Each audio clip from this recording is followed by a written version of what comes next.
ನಮಸ್ಕಾರ. ಅಶ್ವವೇಗ ಟಾರ್ಗೆಟ್ ಕಾರ್ಯಕ್ರಮಕ್ಕೆ ಸ್ವಾಗತ. ನಾನು KJ ಹಳ್ಳಿ ಸುರೇಶ್. ಪ್ರೀತಿಯ ವೀಕ್ಷಕರೇ, ಇವತ್ತಿನ ಟಾರ್ಗೆಟ್ ಕಾರ್ಯಕ್ರಮದಲ್ಲಿ ನಮ್ಮೊಂದಿಗೆ ಅತಿಥಿಯಾಗಿ ಭಾಗವಹಿಸಿದ್ದಾರೆ ಪ್ರೊಫೆಸರ್ ಹರಿರಾಮ್ ಅವರು ಸಾಮಾಜಿಕ ಹೋರಾಟಗಾರರು, ಅದರಲ್ಲೂ ಒಳ ಮೀಸಲಾತಿ ಹೋರಾಟದ ಪರವಾಗಿ ಪ್ರಬಲವಾಗಿ ದನಿಯನ್ನು ಎತ್ತುತ್ತಿದ್ದಾರೆ. ಬನ್ನಿ, ಹಾಗಿದ್ರೆ ಅವರನ್ನು ಈ ಟಾರ್ಗೆಟ್ ಕಾರ್ಯಕ್ರಮದಲ್ಲಿ ನೇರವಾಗಿ ಮುಕ್ತವಾಗಿ ಮಾತಾಡ್ಸೋಣ. ಸರ್, ಕಾರ್ಯಕ್ರಮಕ್ಕೆ ಸ್ವಾಗತ. ನಮಸ್ಕಾರ. ಸರ್, ಮೊದಲನೇದಾಗಿ ಹೇಗಿದ್ದೀರಿ? ನಿಮ್ಮ ಸಾಮಾಜಿಕ ಚಟುವಟಿಕೆಗಳೆಲ್ಲ ಹೇಗೆ ನಡೀತಾ ಇದ್ದಾವೆ ಅಂತ? ಚೆನ್ನಾಗಿದ್ದೀನಿ. ಮತ್ತು ನಿರಂತರವಾಗಿ ನಡೀತಾ ಇದೆ. ನಿರಂತರವಾಗಿ ನಮ್ಮ ಹೋರಾಟಗಳು ಬಹಳ ಮುಖ್ಯವಾಗಿ ಕರ್ನಾಟಕದಲ್ಲಿ ಜನವಿರೋಧಿ ಆಗಿರ್ತಕ್ಕಂಥ ನಡೆಗಳು ಅಥವಾ ಶೋಷಿತ ಸಮುದಾಯಗಳ ವಿರುದ್ಧವಾಗಿ ಏನಾದರೂ ಇಶ್ಯೂಗಳು ಬಂದಾಗ ಖಂಡಿತವಾಗ್ಲೂ ಕೂಡ ಧ್ವನಿ ಎತ್ತುವಂಥದ್ದು, ಕಾರ್ಯಕ್ರಮ ರೂಪಿಸುವಂಥದ್ದು ನಿರಂತರವಾಗಿ ನಡೀತಾ ಬರ್ತಾ ಇದೆ. ಮುಖ್ಯವಾಗಿ ಒಳ ಮೀಸಲಾತಿ ವಿಚಾರವಾಗಿ ಏನು ಸಿದ್ದರಾಮಯ್ಯನವರ ಕಾಂಗ್ರೆಸ್ ಸರ್ಕಾರ ಒಳ ಮೀಸಲಾತಿ ಪರವಾಗಿದೆಯಾ ಅಥವಾ ವಿರೋಧವಾಗಿದೆಯಾ ಅನ್ನೋದು ಸ್ಪಷ್ಟತೆ ನಿಮಗೇನಿದೆ ಅಂತ ಅವ್ರನ್ನ ನೋಡಿದ್ರೆ?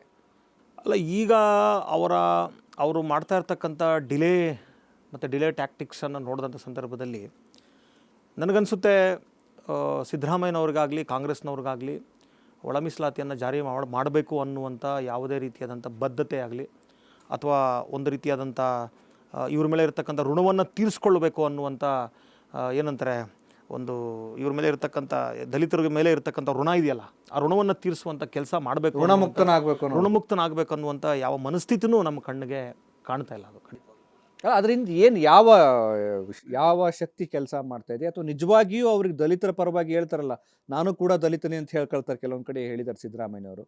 ಈಗ ಸುಪ್ರೀಂ ಕೋರ್ಟ್ ಕೂಡ ರಾಜ್ಯಗಳಿಗೆ ಅವಕಾಶ ಇದೆ ಡಿಸಿಷನ್ ತೆಗೆದುಕೊಳ್ಳೋದಕ್ಕೆ ಅಂತೇಳಿ. ಮೊದಲೆಲ್ಲ ಏನು ಸದಾಶಿವ ಆಯೋಗ ವರದಿ ಅದು ಅಪ್ರಸ್ತುತ, ಅದಕ್ಕೆ ಕೇಂದ್ರ ಸರ್ಕಾರದ ಅನುಮತಿ ಬೇಕು ಅಂತ ಹೇಳಲಾಗ್ತಾ ಇತ್ತು. ಈಗ ಸರ್ವೋಚ್ಚ ನ್ಯಾಯಾಲಯವೇ ಒಂದು ಗ್ರೀನ್ ಸಿಗ್ನಲ್ ಕೊಟ್ಟಿದೆ. ಮತ್ತು ರಾಜ್ಯ ಸರ್ಕಾರಕ್ಕೆ ಬದ್ಧತೆ ಇದ್ದರೆ ಅದೇನು ದೊಡ್ಡ ವಿಚಾರ ಅಲ್ಲ. ಇದ್ರ ಹಿಂದೆ ಏನಾದರೂ ಬೇರೆ ಒತ್ತಡ ಇದೆಯಾ ಅಥವಾ ಅವ್ರಿಗೆ ಇಚ್ಛಾಶಕ್ತಿ ಇಲ್ಲ ಅಂತನಾ? ಒಂದು ಏನಂದರೆ, ಕಳೆದ ಅಸೆಂಬ್ಲಿ ಎಲೆಕ್ಷನ್ ಸಂದರ್ಭದಲ್ಲಿ ಕಾಂಗ್ರೆಸ್ ಪಕ್ಷ ಬಹಳ ಮುಖ್ಯವಾಗಿ ಸಿದ್ದರಾಮಯ್ಯನವರು ತಮ್ಮ ಪ್ರಣಾಳಿಕೆಯಲ್ಲೇ ಅದನ್ನು ಹಾಕ್ಕೊಂಡಿದ್ದಾರೆ, ಹೇಳಿದ್ದಾರೆ. ಏನಂತ, ನಾವು ಅಧಿಕಾರಕ್ಕೆ ಬಂದರೆ ನಾವು ಮೊದಲನೇದಾಗಿ ಮಾಡ್ತಕ್ಕಂಥ ಕೆಲಸ ಏನಪ್ಪ ಅಂದರೆ, ಈ ಒಳ ಮೀಸಲಾತಿ ಏನು ಇಶ್ಯೂ ಇದೆ, ಅದರಲ್ಲೂ ಸದಾಶಿವ ಆಯೋಗದ ವರದಿ ಇದೆ ಮತ್ತು ಆ ಒಳ ಮೀಸಲಾತಿ ಇಶ್ಯೂ ಇದೆ, ಅದನ್ನು ನಾವು, ಯಾಕಂದರೆ ಅವಾಗ ಏನಿತ್ತು ಅಂದರೆ ಪ್ರಶ್ನೆ, ಅದು ಕೇಂದ್ರ ಸರ್ಕಾರ ಅಮೆಂಡ್ಮೆಂಟ್ ಮಾಡಬೇಕು ಅನ್ನುವಂಥ ಪ್ರಶ್ನೆ ಇತ್ತು. ಹಾಗಾಗಿ ನಾವು ಕೇಂದ್ರ ಸರ್ಕಾರಕ್ಕೆ ಶಿಫಾರಸು ಮಾಡಿ ಕೇಂದ್ರ ಸರ್ಕಾರದಿಂದ ನಾವು ಏನೇನು ಬೇಕೋ ಅನುಮತಿಗಳು ಅಥವಾ ಇನ್ನೊಂದು ಏನೇನು ಬೇಕೋ ಅದನ್ನು ತಗೊಂಡು ನಾವು ಜಾರಿ ಮಾಡ್ತೀವಿ ಅಂತ ಹೇಳೋರು. ಆದರೆ ಬದಲಾದ ಪರಿಸ್ಥಿತಿಯೊಳಗೆ ಆಗಸ್ಟ್ 1ನೇ ತಾರೀಕು ಮಾನ್ಯ ಸರ್ವೋಚ್ಚ ನ್ಯಾಯಾಲಯ ಸುಪ್ರೀಂ ಕೋರ್ಟು ಒಂದು ಜಡ್ಜ್ಮೆಂಟ್ನ ಕೊಡ್ತು. ಏನಂತ ಹೇಳಿದ್ರೆ, ಒಳ ಮೀಸಲಾತಿ ಅಂದರೆ ಶೆಡ್ಯೂಲ್ಡ್ ಕಾಸ್ಟ್, ಪರಿಶಿಷ್ಟ ಜಾತಿಗಳಲ್ಲಿ ಬರ್ತಕ್ಕಂಥ 101 ಜಾತಿಗಳು ಕರ್ನಾಟಕ ರಾಜ್ಯದಲ್ಲಿದೆ. ಹಾಗೆ ಬೇರೆ ಬೇರೆ ರಾಜ್ಯದಲ್ಲಿ ಬೇರೆ ಬೇರೆ ಸಂಖ್ಯೆ ಜಾತಿಗಳಿದ್ದಾವೆ. ಸೊ ಇದನ್ನು ಆ ಪರಿಶಿಷ್ಟ ಜಾತಿಯಲ್ಲಿ, ಉದಾಹರಣೆಗೆ ಕರ್ನಾಟಕದ ಎಕ್ಸಾಂಪಲ್ ತೊಗೊಂಡ್ರೆ 101 ಜಾತಿಗಳೇನಿದ್ದಾವೆ ಅದನ್ನು ಈಗ ನಾವು ಬರೀ ಒಂದು ಗುಂಪು ಅಂತ ಪರಿಗಣಿಸಿದ್ದೀವಿ. ಅಂದರೆ ಈಗ 15% ಮೀಸಲಾತಿ ರಾಜ್ಯದಲ್ಲಿದೆ. ಆ 15% ಮೀಸಲಾತಿಯನ್ನು ಈ 101 ಜಾತಿಗಳಿಗೂ ಇಂತಿಂಥವ್ರಿಗಿಂತಂತೇನಿಲ್ಲ, ಆ 101 ಜಾತಿಗಳು ಯಾರು ಬೇಕಾದ್ರೂ ಪಡ್ಕೋಬೋದು. ಆ ಪಟ್ಟಿಯಲ್ಲಿ ಬರುವಂಥ ಈಗ ಉದಾಹರಣೆಗೆ ಶೆಡ್ಯೂಲ್ ಕಾಸ್ಟ್ ರಿಸರ್ವೇಷನ್ ಅಂದರೆ ಅಲ್ಲಿ ಯಾರು ಬೇಕಾದ್ರೂ ಅಪ್ಲೈ ಮಾಡ್ಕೋಬೋದು, ಅಲ್ಲಿ ಲಿಸ್ಟಲ್ಲಿ ಬರುವಂಥವ್ರು ಯಾರು ಬೇಕಾದ್ರೂ ತಗೋಬೋದು. ಆದರೆ ಸುಪ್ರೀಂ ಕೋರ್ಟ್ ಏನು ಹೇಳಿದೆ ಅಂದರೆ, ಮತ್ತು ಇದಕ್ಕಿಂತ ಮೊದಲು ಪಂಜಾಬು, ಆಂಧ್ರ ಪ್ರದೇಶ ಇಲ್ಲೆಲ್ಲವೂ ಕೂಡ, ಮತ್ತು ಇನ್ಕ್ಲೂಡಿಂಗ್ ತಮಿಳುನಾಡು, ಒಳ ಮೀಸಲಾತಿಯನ್ನು ಅಲ್ಲಿರ್ತಕ್ಕಂಥ ಒಂದಿಷ್ಟು ಸಮುದಾಯಗಳಿಗೆ ಯಾರು ಅವಕಾಶ ಸಿಕ್ಕಿಲ್ಲ. ಆಗ ಉದಾಹರಣೆಗೆ ಪಂಜಾಬಲ್ಲಿ ವಾಲ್ಮೀಕಿಗಳು ಮತ್ತು ಮಜ್ಲಿಸಿಗಳಿರ್ಬೋದು, ಹಾಗೆ ತಮಿಳುನಾಡಲ್ಲಿ ಅರುಂಧತಿಯರ್ಸ್ ಇರ್ಬೋದು, ಹೀಗೆ, ಮತ್ತು ಆಂಧ್ರ ಪ್ರದೇಶದಲ್ಲಿ ಅಲ್ಲಿರ್ತಕ್ಕಂಥ ಎಲ್ಲ SC ಅಲ್ಲಿ ಬರ್ತಕ್ಕಂಥ ಜಾತಿಗಳಿಗೆ ಒಳ ಮೀಸಲಾತಿಯನ್ನು ಕೊಟ್ಟಿದ್ದರು. ಆದರೆ ಅದನ್ನು ಕೋರ್ಟ್ನಲ್ಲಿ ಪ್ರಶ್ನೆ ಮಾಡಿದರು. ಅದು ಸುಪ್ರೀಂ ಕೋರ್ಟ್ವರೆಗೂ ಹೋಗಿತ್ತು. ಸುಪ್ರೀಂ ಕೋರ್ಟಲ್ಲಿ ಹೋದಾಗ ಅಲ್ಲೇನಾಯಿತು, ಇಲ್ಲ, ಕಾನ್ಸ್ಟಿಟ್ಯೂಷನಲ್ಲಿ ನಾವು ಶೆಡ್ಯೂಲ್ ಕಾಸ್ಟನ್ನು, ಪರಿಶಿಷ್ಟ ಜಾತಿಗಳನ್ನು ಒಂದು ಹೋಮೋಜಿನಿಯಸ್ ಗುಂಪಂತ ನಾವು ಪರಿಗಣಿಸಿದ್ದೀವಿ.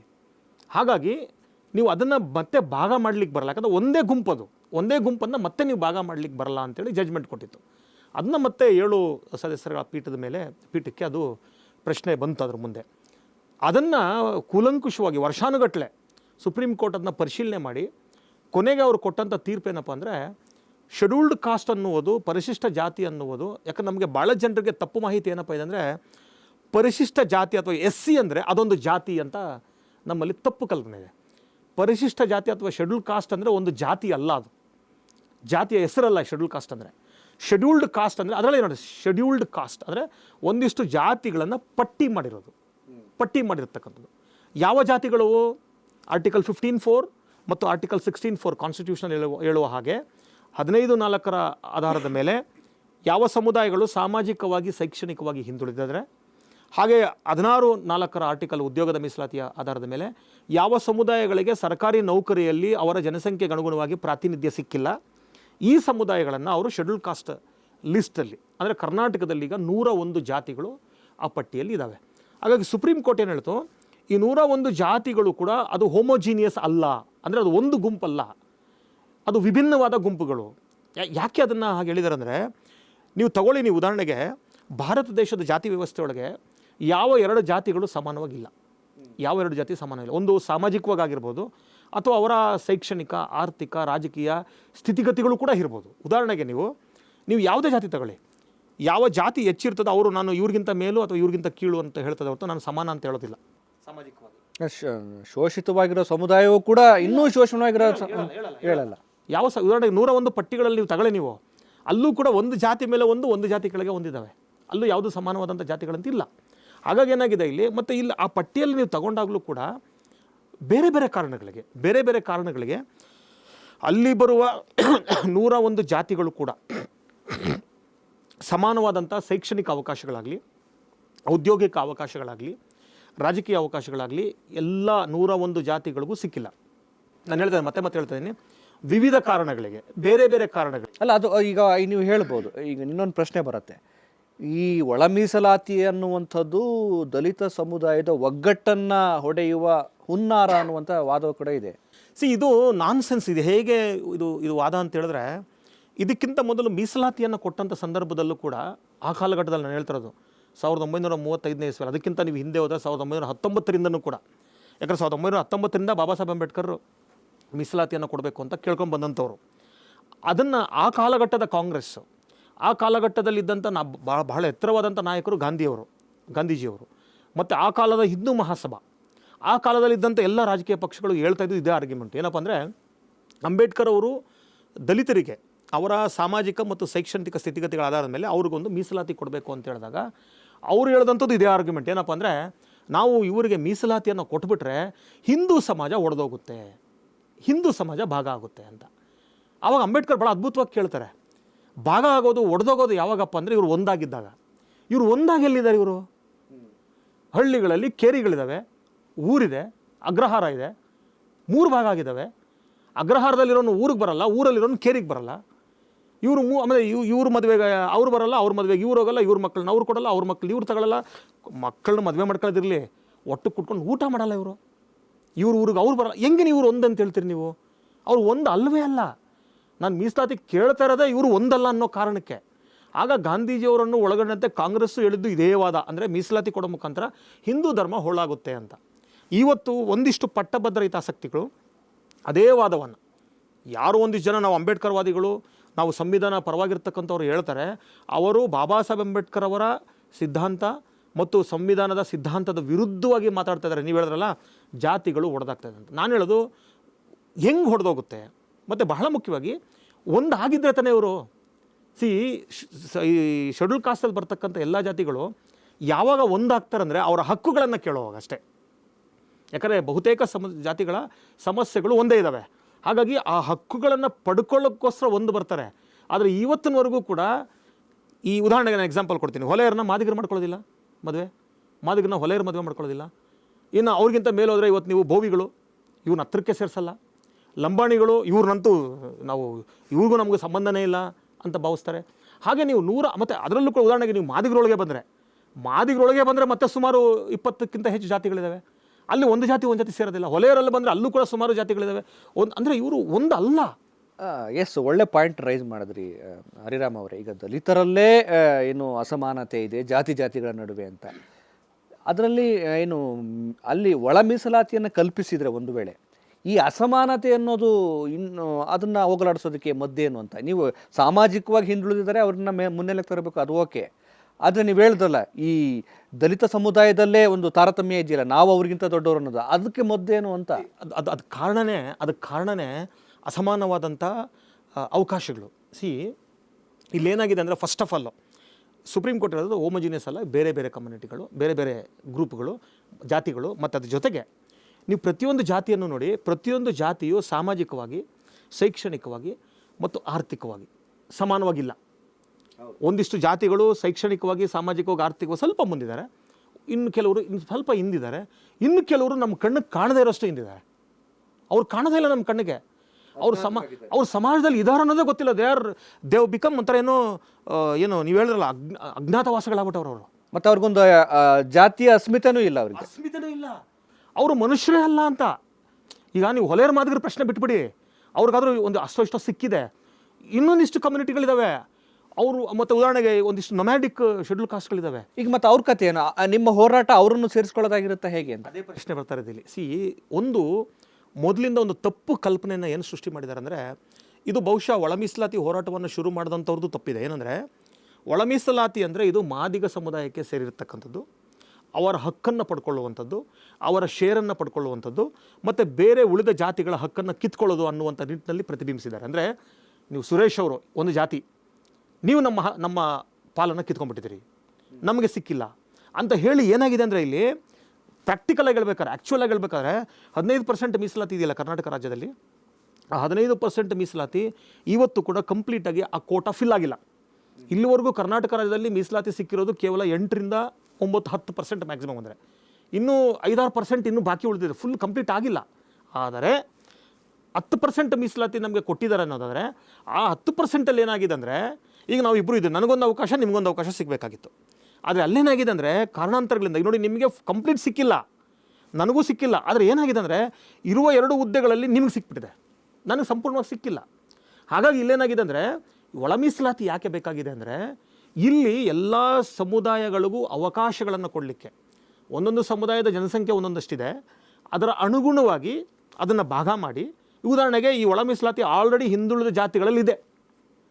ಈಗ 2A 2B 3A 3B ಅನ್ನೋದು ಅದು ಒಳ ಮೀಸಲಾತಿನೇ. ಅದು it's nothing but it's internal reservation.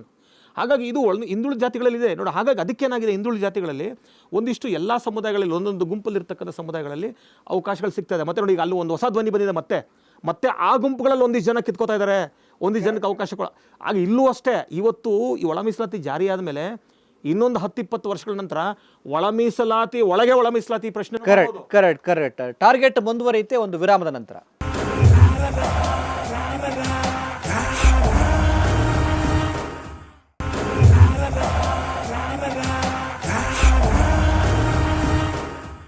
ವಿರಾಮದ ನಂತರ ಟಾರ್ಗೆಟ್ ಕಾರ್ಯಕ್ರಮಕ್ಕೆ ಸ್ವಾಗತ. ನಮ್ಮೊಂದಿಗಿದ್ದಾರೆ ಹರಿರಾಮ್ ಅವರೇ ನಾವು ಚರ್ಚೆ ಮಾಡ್ತಾ ಇದ್ವಿ. ಈಗ ಇನ್ನೊಂದು ಆತಂಕ ಏನಂದರೆ, ಈ ದಲಿತ ಸಮುದಾಯದಲ್ಲೇ ಒಳ ಮೀಸಲಾತಿ ಜಾರಿಯಾದರೆ ಏನು ಈ ಲಂಬಾಣಿ ಇದ್ದಾರೆ, ಬೋವಿ ಸಮುದಾಯ ಇದ್ದಾರೆ, ಮತ್ತು ಕೊರಮ ಸಮುದಾಯ ಇದ್ದಾರೆ, ಇವರನ್ನು ಆ ಒಂದು ಪರಿಶಿಷ್ಟ ಜಾತಿ ಒಂದು ವ್ಯಾಪ್ತಿಯಿಂದ ಕೈ ಬಿಡಲಾಗುತ್ತೆ ಅನ್ನುವಂಥ ಆತಂಕ ಎದುರಾಗಿದೆ. ಅದ್ರ ಬಗ್ಗೆ ಏನು ಹೇಳ್ತೀರಿ? ಇದು ಕೆಲವು ಕಿಡಿಗೇಡಿಗಳು ಹರಡಿರುವಂಥ ಒಂದು ಸುಳ್ಳು ಸುದ್ದಿ ಮತ್ತು ಇದೊಂದು ಏನಂತಾರೆ ಅಪಪ್ರಚಾರ. ಯಾಕೆ ಇದನ್ನು ಹೇಳ್ತೀನಿ ಅಂದರೆ, ಸದಾಶಿವ ವರದಿ ರಿಪೋರ್ಟನ್ನು ಅನ್ಅಫಿಷಿಯಲ್ ಆಗಿ, ಅದು ಅಫ್ಕೋರ್ಸ್ ರಿಲೀಸ್ ಆಗಿಲ್ಲ, ಅನ್ಅಫಿಷಿಯಲ್ ಆಗಿ ಎಲ್ರಿಗೂ ಸಿಗುತ್ತೆ. ಅದು ನಾನು ನೋಡಿದ್ದೀನಿ, ಅದು ಓದಿದ್ದೀನಿ ಆ ರಿಪೋರ್ಟು. ಅಲ್ಲಿ ಏನಾಗಿದೆ ಅಂದರೆ, ಜಸ್ಟಿಸ್ ಸದಾಶಿವ ಆಯೋಗ ಇದೆಯಲ್ಲ, ಅದು ಸುಮಾರು ವರ್ಷಗಳ ಕಾಲ ಇಡೀ ಕರ್ನಾಟಕ ರಾಜ್ಯದ ಎಲ್ಲ ಅವತ್ತಿನ 30 ಜಿಲ್ಲೆಗಳಲ್ಲಿ ತಿರುಗಾಡಿ, ಯೂನಿವರ್ಸಿಟಿ ಸೆಂಟರ್ಗಳಲ್ಲಿ ವಿದ್ಯಾವಂತರು, ರಿಸರ್ಚ್ ಸ್ಕಾಲರ್ಸು, ಪ್ರೊಫೆಸರ್ಸು, ಬುದ್ಧಿವಂತರು, ಬುದ್ಧಿಜೀವಿಗಳು, ಸಂಘಟನೆಗಳು ಎಲ್ಲರನ್ನ ಅವರು ಮಾತಾಡಿಸಿ ಅದ್ರ ಜೊತೆಗೆ ಸುಮಾರು 92 ಲಕ್ಷಕ್ಕಿಂತ ಹೆಚ್ಚು ಹೆಡ್ ಕೌಂಟನ್ನು ಮಾಡ್ತಾರೆ. ಹೆಡ್ ಕೌಂಟು ಮಾಡಿ ಆ ರಿಪೋರ್ಟಲ್ಲಿ ಕೊಡ್ತಾರೆ. ಆ ರಿಪೋರ್ಟ್ ಕೊಡಬೇಕು, ಅದು ಆ ಸ್ಟಡಿ ಮಾಡೋ ಟೈಮಲ್ಲಿ ಅಥವಾ ಏನು ಎಲ್ಲ ಜಿಲ್ಲೆಗಳಿಗೆ ಹೋಗಿ ಮಾಹಿತಿಯನ್ನು ತಗೊಳ್ಳೋ ಸಂದರ್ಭದಲ್ಲಿ ಏನಾಗಿದೆ ಅಂದರೆ, ಒಂದಿಷ್ಟು ಸಂಘಟನೆಗಳು ಮತ್ತು ಒಂದಿಷ್ಟು ವ್ಯಕ್ತಿಗಳು ಅಲ್ಲೇನು ಮಾಡಿದ್ದಾರೆ ಅಂದರೆ, ನೀವು ಮೊದಲು ಶೆಡ್ಯೂಲ್ ಕಾಸ್ಟ್ ಲಿಸ್ಟಿಂದ ಟಚಬಲ್ಸನ್ನು, ಸ್ಪರ್ಶರನ್ನು ನೀವು ಕೈ ಬಿಡಬೇಕು. ಇನ್ನೊಂದಿಷ್ಟು ಜನ ಏನು ಮಾಡಿದ್ದಾರೆ, ಈ ಶೆಡ್ಯೂಲ್ ಕಾಸ್ಟಲ್ಲಿ ಕೂಡ ನೀವು ಕ್ರೀಮಿ ಲೇಯರನ್ನು ಅಪ್ಲೈ ಮಾಡಬೇಕು. ಮಲ್ಲಿಕಾರ್ಜುನ ಖರ್ಗೆ ಮಗನಿಗೆ ಯಾಕೆ ಅವಕಾಶ, ಮತ್ತೆ ಒಬ್ಬ IAS ಆಫೀಸರ್ ಅಧಿಕಾರಿಗೆ ಮತ್ತೆ ಅವಕಾಶ ಯಾಕೆ? ಹಾಗಾಗಿ ಅಲ್ಲಿ ಕ್ರೀಮಿ ಲೇಯರನ್ನು ಅಪ್ಲೈ ಮಾಡಬೇಕು ಅಂತ ಪ್ರಶ್ನೆಗಳನ್ನು ತೆಗೆದಿದ್ದಾರೆ, ಎಲ್ಲ ಕಡೆ ತೆಗೆದಿದ್ದಾರೆ ಇದನ್ನು. ಆದರೆ ಜಸ್ಟಿಸ್ ಸದಾಶಿವ ಅವರು ಕ್ಲಿಯರಾಗಿ ಆ ರಿಪೋರ್ಟಲ್ಲಿ ಹೇಳ್ತಾರೆ, ನಾನು ಮಾಹಿತಿಯನ್ನು ಕಲೆ ಹಾಕುವ ಸಂದರ್ಭದಲ್ಲಿ ಈ ಎರಡೂ ಪ್ರಶ್ನೆಗಳು ದೊಡ್ಡ ಪ್ರಮಾಣದಲ್ಲಿ ನನ್ನ ಮುಂದೆ ಇಟ್ಟಿದ್ದಾರೆ, ಬಹುತೇಕರು ಕೇಳಿದ್ದಾರೆ ಈ ಪ್ರಶ್ನೆ. ಆದರೆ ಈ ಸದಾಶಿವ ಆಯೋಗವನ್ನು ರಚನೆ ಮಾಡಿರ್ತಕ್ಕಂಥದ್ದು SCಗಳನ್ನು ಸೇರಿಸ್ಬೇಕಾ, ಯಾವ ಜಾತಿಗಳನ್ನು ಸೇರಿಸ್ಬೇಕು ಪಟ್ಟಿಯೊಳಗೆ, ಅಥವಾ ಯಾವ ಜಾತಿಯನ್ನು ಪಟ್ಟಿಯನ್ನು ತೆಗಿಬೇಕು ಅನ್ನೋದನ್ನು ಕೇಳೋದಕ್ಕೆ ಅಲ್ಲ. ಈ ಆಯೋಗವನ್ನು ರಚನೆ ಮಾಡಿರೋದು ಸಾಮಾಜಿಕ SCಗಳನ್ನು ನಾವು ವರ್ಗೀಕರಿಸಬಹುದಾ, ಅದನ್ನು ಗ್ರೂಪಿಂಗ್ ಮಾಡ್ಬೋದಾ, ಆ ಮೀಸಲಾತಿಯನ್ನು ಇವ್ರ ಜನಸಂಖ್ಯೆಗೆ ಅನುಗುಣವಾಗಿ ಹಂಚಬೋದಾ ಅಂತ ಕೇಳಿರುವುದು. ಹಾಗಾಗಿ ನನ್ನ ಮಾಹಿತಿಯ ಪ್ರಕಾರ ಅದನ್ನು ಮಾಡ್ಬೋದು. ಅದು ಮಾಡಬೇಕಾದ್ರೆ ಮಾದಿಗ ಮತ್ತು ಸಂಬಂಧಿತ ಜಾತಿಗಳು, ಹೊಲೆಯ ಮತ್ತು ಸಂಬಂಧಿತ ಜಾತಿಗಳು, ಸ್ಪೃಶ್ಯರು ಮತ್ತು ಟ್ರೈಬಲ್ ನೊಮ್ಯಾಡಿಕ್ ಶೆಡ್ಯೂಲ್ ಕಾಸ್ಟ್, ಈ ಥರ 4 ಗುಂಪುಗಳನ್ನು ಮಾಡಿ ಅವರ ಜನಸಂಖ್ಯೆಗೆ ಅನುಗುಣವಾಗಿ 6, 5, 3, 1% ಲೆಕ್ಕದಲ್ಲಿ ಇವ್ರಿಗೆ ಮೀಸಲಾತಿ ಕೊಡ್ಬೋದು ಅನ್ನೋದನ್ನು ಹೇಳಿದ್ದೀನಿ. ಆದರೆ ಇಲ್ಲಿ ಈ ಪ್ರಶ್ನೆ ಬಂದಿದೆ, ಇದು ನನ್ನ ಅಧೀನದಲ್ಲಿ ನನ್ನ ಪರಿಮಿತಿಯೊಳಗೆ ಬರುವಂಥ ಪ್ರಶ್ನೆ ಅಲ್ಲ ಅಂತ. ಮತ್ತು ನಮಗೆ ಕಾಮನ್ ಸೆನ್ಸ್ ಇರಬೇಕು. ಒಂದು ಜಾತಿಯನ್ನು ತೆಗೆಯೋದು ಬಿಡೋದು ಅದು ಕೇಂದ್ರ ಸರ್ಕಾರ ಮತ್ತು ಪ್ರೆಸಿಡೆಂಟ್ಗೆ ಇರ್ತಕ್ಕಂಥ ಅಧಿಕಾರ, ಅದು ರಾಜ್ಯ ಸರ್ಕಾರಕ್ಕೆ. ಆಮೇಲೆ ಸುಮ್ಮನೆ ತೆಗೆಯೋದಕ್ಕೂ ಬರಲ್ಲ, ಸುಮ್ಮನೆ ತೆಗೆಯಕ್ಕೆ ಬರಲ್ಲ. ಯು ಹ್ಯಾವ್ ಟು ಸ್ಟಡಿ ಪರಿಸ್ಥಿತಿಯನ್ನ ನೋಡ್ಬೇಕಲ್ಲ. ಅವರ ಸಾಮಾಜಿಕ ಪರಿಸ್ಥಿತಿ ಹೇಗಿದೆ, ಶೈಕ್ಷಣಿಕ ಪರಿಸ್ಥಿತಿ ಏನಿದೆ, ಮತ್ತೆ ಅವರ ಆರ್ಥಿಕ ಬರಲ್ಲ ಬಿಡಿ, ಸಾಮಾಜಿಕ ಮತ್ತು ಶೈಕ್ಷಣಿಕ ಬಹಳ ಮುಖ್ಯವಾಗಿ ಈ ಪರಿಸ್ಥಿತಿ ಏನಿದೆ ಅಧ್ಯಯನ ಮಾಡಿ ಆ ಸಾಮಾಜಿಕ ಮತ್ತು ಶೈಕ್ಷಣಿಕ ಒಂದು ಫ್ರೇಮ್ವರ್ಕ್ ಇದೆಯಲ್ಲ, ಹಿಂದುಳುವಿಕೆ ಅನ್ನುವಂಥ ಡೆಫಿನೇಷನ್ ಇದೆಯಲ್ಲ, ಅದರಿಂದ ಸ್ವಲ್ಪ ಏನಾದರೂ ಮುಂದೆ ಬಂದಿದ್ರೆ ಆವಾಗ ಅವರು ತೆಗಿಬೇಕು ಅಂದರೂ ಕೂಡ ಅದು ಒಂದು ಆಯೋಗಕ್ಕೆ ಅಧಿಕಾರ ಇಲ್ಲ, ರಾಜ್ಯ ಸರ್ಕಾರಕ್ಕೂ ಅಧಿಕಾರ ಇಲ್ಲ. ಹಾಗಾಗಿ ಇದು ಶುದ್ಧ ಅಪಪ್ರಚಾರ ಇದು. ಯಾಕಂದರೆ ಯಾವುದೇ ಜಾತಿಯನ್ನು ತೆಗೆಯೋದಾಗಲಿ ಹಾಕೋದಾಗಲಿ ಆ ಸಮಿತಿ, ಆ ಆಯೋಗದ ಮುಂದೇನೂ ಇಲ್ಲ ಮತ್ತು ರಾಜ್ಯ ಸರ್ಕಾರಕ್ಕೂ ಆ ಅಧಿಕಾರ ಇಲ್ಲ. ಆದರೆ ಈ ಒಳ ಮೀಸಲಾತಿಯನ್ನು ಹೆಂಗಾದರೂ ಮಾಡಿ ತಡೀಬೇಕು ಅಂತ ಒಂದಿಷ್ಟು ಪಟ್ಟಬದ್ಧ, ನಾನು ಇಡೀ ಜಾತಿಗಳಂತ ನಾನು ಹೇಳೋದಿಲ್ಲ, ನಾನು ಇಂಥ ಜಾತಿಗಳಂತೂ ಕೂಡ ನಾನು ಹೇಳೋದಿಲ್ಲ. ಯಾಕಂದರೆ ಅಲ್ಲಿ ಬಹಳಷ್ಟು ಜನ ಸಪೋರ್ಟ್ ಮಾಡ್ತಾ ಇದ್ದಾರೆ, ಏನಂತ ಒಳ ಮೀಸಲಾತಿ ಬರಲಿ ಅಂತ. ಆದರೆ ಒಂದಿಷ್ಟು ಪಟ್ಟಭದ್ರ ಹಿತಾಸಕ್ತಿಗಳು ಜನಸಮುದಾಯಗಳ ನಡುವೆ ಈ ಥರದ ತಪ್ಪು ಅಪಪ್ರಚಾರವನ್ನು ಹೇಳೋ ಮುಖಾಂತರ ಇದಕ್ಕೆ ಒಂಥರ ಅಡ್ಡಿ ಹಾಕುವಂಥ ಕೆಲಸವನ್ನು ಮಾಡ್ತಾ ಇದ್ದಾರೆ. ಈಗ ಸದಾಶಿವ ಆಯೋಗದ ವರದಿ ಅಪ್ರಸ್ತುತ, ಅದು ತುಂಬ ಔಟ್ಡೇಟ್ ಆಗಿದೆ, ವೈಜ್ಞಾನಿಕವಾಗಿ ಇನ್ನೂ ಒಂದು ಹೊಸದು ಸಮಿತಿ ಬೇಕಾಗಿದೆ ಅಂತ ಹೇಳಲಾಗ್ತಾ ಇದೆ. ಅಂದರೆ ಅಥೆಂಟಿಕ್ ಆಗಿ ಒಂದು ವೈಜ್ಞಾನಿಕ ವರದಿ ಇನ್ನೂ ಸಿಕ್ಕಿಲ್ಲ ಅಥವಾ ಸಿಗಬೇಕಾಗಿದೆಯಾ ಅಥವಾ ಹೇಗೆ ಅಂತ, ಅದು ಇಲ್ದಲೆ ಹೇಗೆ ನೀವು ಒಳ ಮೀಸಲಾತಿನ ಜಾರಿ ಮಾಡೋದಕ್ಕೆ ಬರುತ್ತೆ ಅಂತ ಪ್ರಶ್ನೆಗಳು ಬರ್ತವೆ. ಒಂದು ನಾವು ಅರ್ಥ ಮಾಡ್ಕೋಬೇಕು, ಜಗತ್ತಿನಲ್ಲಿ ಬರೀ ಭಾರತ ಅಲ್ಲ ಅಥವಾ ಕರ್ನಾಟಕ ಅಲ್ಲ, ಇಡೀ ಜಗತ್ತಿನಲ್ಲಿ ಯಾವ ಆಯೋಗದ ಅಥವಾ ಯಾವ ಅಂಕಿ ಅಂಶಗಳು ಕೂಡ 100ಕ್ಕೆ 100 ಅಕ್ಯುರಸಿ ಬರಲ್ಲ. ನೀವು ಯಾವುದೇ ತಗೊಳ್ಳಿ ವರದಿ ಅಕ್ಯುರಸಿ ಬರಲ್ಲ. ಒಂದು ನಮ್ಗೆ ನೆನಪಿರಲಿ. ಆಮೇಲೆ ಎರಡನೇದು ಏನಾಗಿದೆ ಅಂದರೆ, ಈಗ ಉದಾಹರಣೆಗೆ ನೀವು ಸದಾಶಿವ ಆಯೋಗ ಕೊಟ್ಟಿರ್ತಕ್ಕಂಥ ಸ್ಟ್ಯಾಟಿಸ್ಟಿಕ್ಸು ಅಥವಾ ಇದು ಸರಿ ಇಲ್ಲ, ಅದು ವೈಜ್ಞಾನಿಕವಾಗಿಲ್ಲ, ಅಥವಾ ಈ ಕಾಲಕ್ಕೆ ಅದು ಹಳೆಯದು ಅಂತ ಹೇಳ್ತಿರಲ್ಲ, ಹಾಗಾದರೆ ಈಗ ನೀವು ಏನೇನು ನಿಗಮಗಳನ್ನು ಸ್ಥಾಪಿಸಿದಿರಲ್ಲ, ಮತ್ತು ಸರ್ಕಾರ ಒಂದಿಷ್ಟು ಯೋಜನೆಗಳನ್ನು ರೂಪಿಸ್ತಾರಲ್ಲ, ಯಾವ್ಯಾವ ಸಮುದಾಯಗಳಿಗೆ ಎಷ್ಟೆಷ್ಟು ದುಡ್ಡನ್ನು ಹಂಚಬೇಕು ಅಂತ ಹಂಚ್ತಾರಲ್ಲ, ಯಾವ್ಯಾವ ಸಮುದಾಯಗಳಿಗೆ ಎಷ್ಟೆಷ್ಟು ಸೀಟ್ಗಳನ್ನು ಕೊಡಬೇಕು ಅಂತ ರಾಜಕೀಯವಾಗೂ ಕೂಡ ಹಂಚ್ತಾರಲ್ಲ, ಇದನ್ನೆಲ್ಲ ಯಾವ ಅಂಕಿ ಅಂಶದ ಮೇಲೆ ಮಾಡ್ತೀರಿ ನೀವು? ಅಂದರೆ ನಿಮಗೆ ದುಡ್ಡು ಹಂಚಬೇಕಾದ್ರೆ ಈ ನಿಗಮಕ್ಕೆ ಇಂಥ ಜಾತಿಯವ್ರಿಗೆ ಈ ಜನಸಂಖ್ಯೆ ಎಷ್ಟಿದೆ, ಹಾಗಾಗಿ ಇಷ್ಟು ಕೋಟಿ ಕೊಡ್ತಾ ಇದ್ದೀವಿ ಅನ್ನೋದು ಸರಿ, ಅವರಿಗೆ ಇಷ್ಟು ಉದ್ಯೋಗಗಳು ಅನ್ನೋದು ಸರಿ.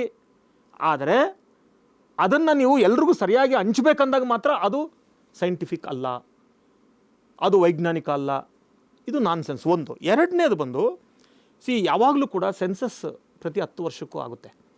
ಈಗ ಉದಾಹರಣೆಗೆ ಸದಾಶಿವ ವರದಿ ತಗೊಂಡಾಗ ನೀವು ಅಲ್ಲಿಗೂ ಇಲ್ಲಿಗೂ ಒಂದು 20 ವರ್ಷ ಅಥವಾ 2 ಸೆನ್ಸಸ್ ಡಿಫರೆನ್ಸ್ ಇದೆ ಅಂತ ಇಟ್ಕೊಳ್ಳೋಣ. ಆನ್ ಅನ್ ಆ್ಯಾವ್ರೇಜ್ ಯಾವುದೇ ದೇಶದಲ್ಲೂ ಪ್ರತಿ ಸೆನ್ಸಸ್ಗೂ ಕೂಡ ಒಂದಿಷ್ಟು ಆ್ಯಾವ್ರೇಜ್ ಅಂತೇಳಿ ಇರ್ತದೆ. ಆ ಆ್ಯಾವ್ರೇಜ್ ಗ್ರೋತ್ ಇರ್ತದೆ, ಅದು ಜನಸಂಖ್ಯೆ ಇರ್ಬೋದು, ಪ್ರತಿಯೊಂದು ಕೂಡ ಒಂದಿಷ್ಟು ಆ್ಯಾವ್ರೇಜ್ ಗ್ರೋತ್ ಅಂತ ಇರ್ತದೆ. ನೀವು ಅದನ್ನು ಗಣನೆಗೆ, ಇದರಲ್ಲಿ ಅದೇ ಮಾಡಿರೋದು, ಅದನ್ನು ಗಣನೆಗೆ ತಗೊಂಡು ಅದರ ಆಧಾರದ ಮೇಲೆ ನೀವು ಫಿಕ್ಸ್ ಮಾಡಿದ್ರೆ ಆಯಿತು. ಮತ್ತು ಎರಡನೇದು, ಈಗ ಅದನ್ನು ನೀವು ಯಥಾವತ್ತಾಗಿ ಈಗಿರ್ತಕ್ಕಂಥ ಸದಾಶಿವ ವರದಿಯನ್ನು ಅಥವಾ ಅವ್ರು ಕೊಟ್ಟಿರ್ತಕ್ಕ ಆಧಾರದ ಮೇಲೆ, ಅಥವಾ ಈಗ ಏನು ಕಾಂತರಾಜು ವರದಿ ಇದೆ ಅದರ ಆಧಾರದ ಮೇಲೆ ನೀವು ಮಾಡಿ, ಈಗ ಯಾರೂ ಕೂಡ ಇದನ್ನೇ ಪರ್ಮನೆಂಟಾಗಿ ಮಾಡಿ ಅಂತ ಯಾರೂ ಹೇಳ್ತಿಲ್ಲ. ನೀವು ಮಾಡಿ ಟೆಂಪರವರಿಯಾಗಿ, ನಂತರ ದಿನಗಳಲ್ಲಿ ನೀವು ಹೇಳ್ದಂಗೆ ಅಧ್ಯಯನ ಮಾಡಿ ವೈಜ್ಞಾನಿಕವಾಗಿ, ಅಲ್ಲಿ ಅಂಕಿ ಅಂಶಗಳು ಏನು ಬರ್ತದೆ ಅದು ತಕ್ಕಂಥ ಬದಲಾಯಿಸಿ ಯಾರು ಬೇಡ ಅಂತ ಹೇಳೋದು? ಎಸ್ ಹರಿರಾಮ್ ಅವರೇ, ಈಗ ಏನು ಮಾಯಾವತಿ ಅವರನ್ನ ದಲಿತ ಸಮುದಾಯದ ಆಶಾಕಿರಣ ಅಂತ ಹೇಳಲಾಗ್ತಾ ಇತ್ತು. ಈಗ ಒಳ ಮೀಸಲಾತಿ ಹೋರಾಟದಲ್ಲಿ ಕೈ ಕೊಟ್ರಲ್ಲ, ಏನು ಹೇಳ್ತೀರಿ? ಒಂದು ನಾವು ಅರ್ಥ ಮಾಡ್ಕೋಬೇಕು ಏನಂದರೆ, ಎಲ್ಲವೂ ಕೂಡ ರಾಜಕೀಯ ಪ್ರೇರಿತ, ಎಲ್ಲವೂ ಕೂಡ. ಅದು ನಿಮ್ಮ ಜಾತಿ ಅಂತ ಲೆಕ್ಕ ಬರೋದೇ ಇಲ್ಲ. ಮಾಯಾವತಿಯವರ ಅಡಿಷನ್ ಅದನ್ನು ಖಂಡಿಸ್ತೀನಿ, ವಿರೋಧಿಸ್ತೀನಿ ಅದನ್ನು.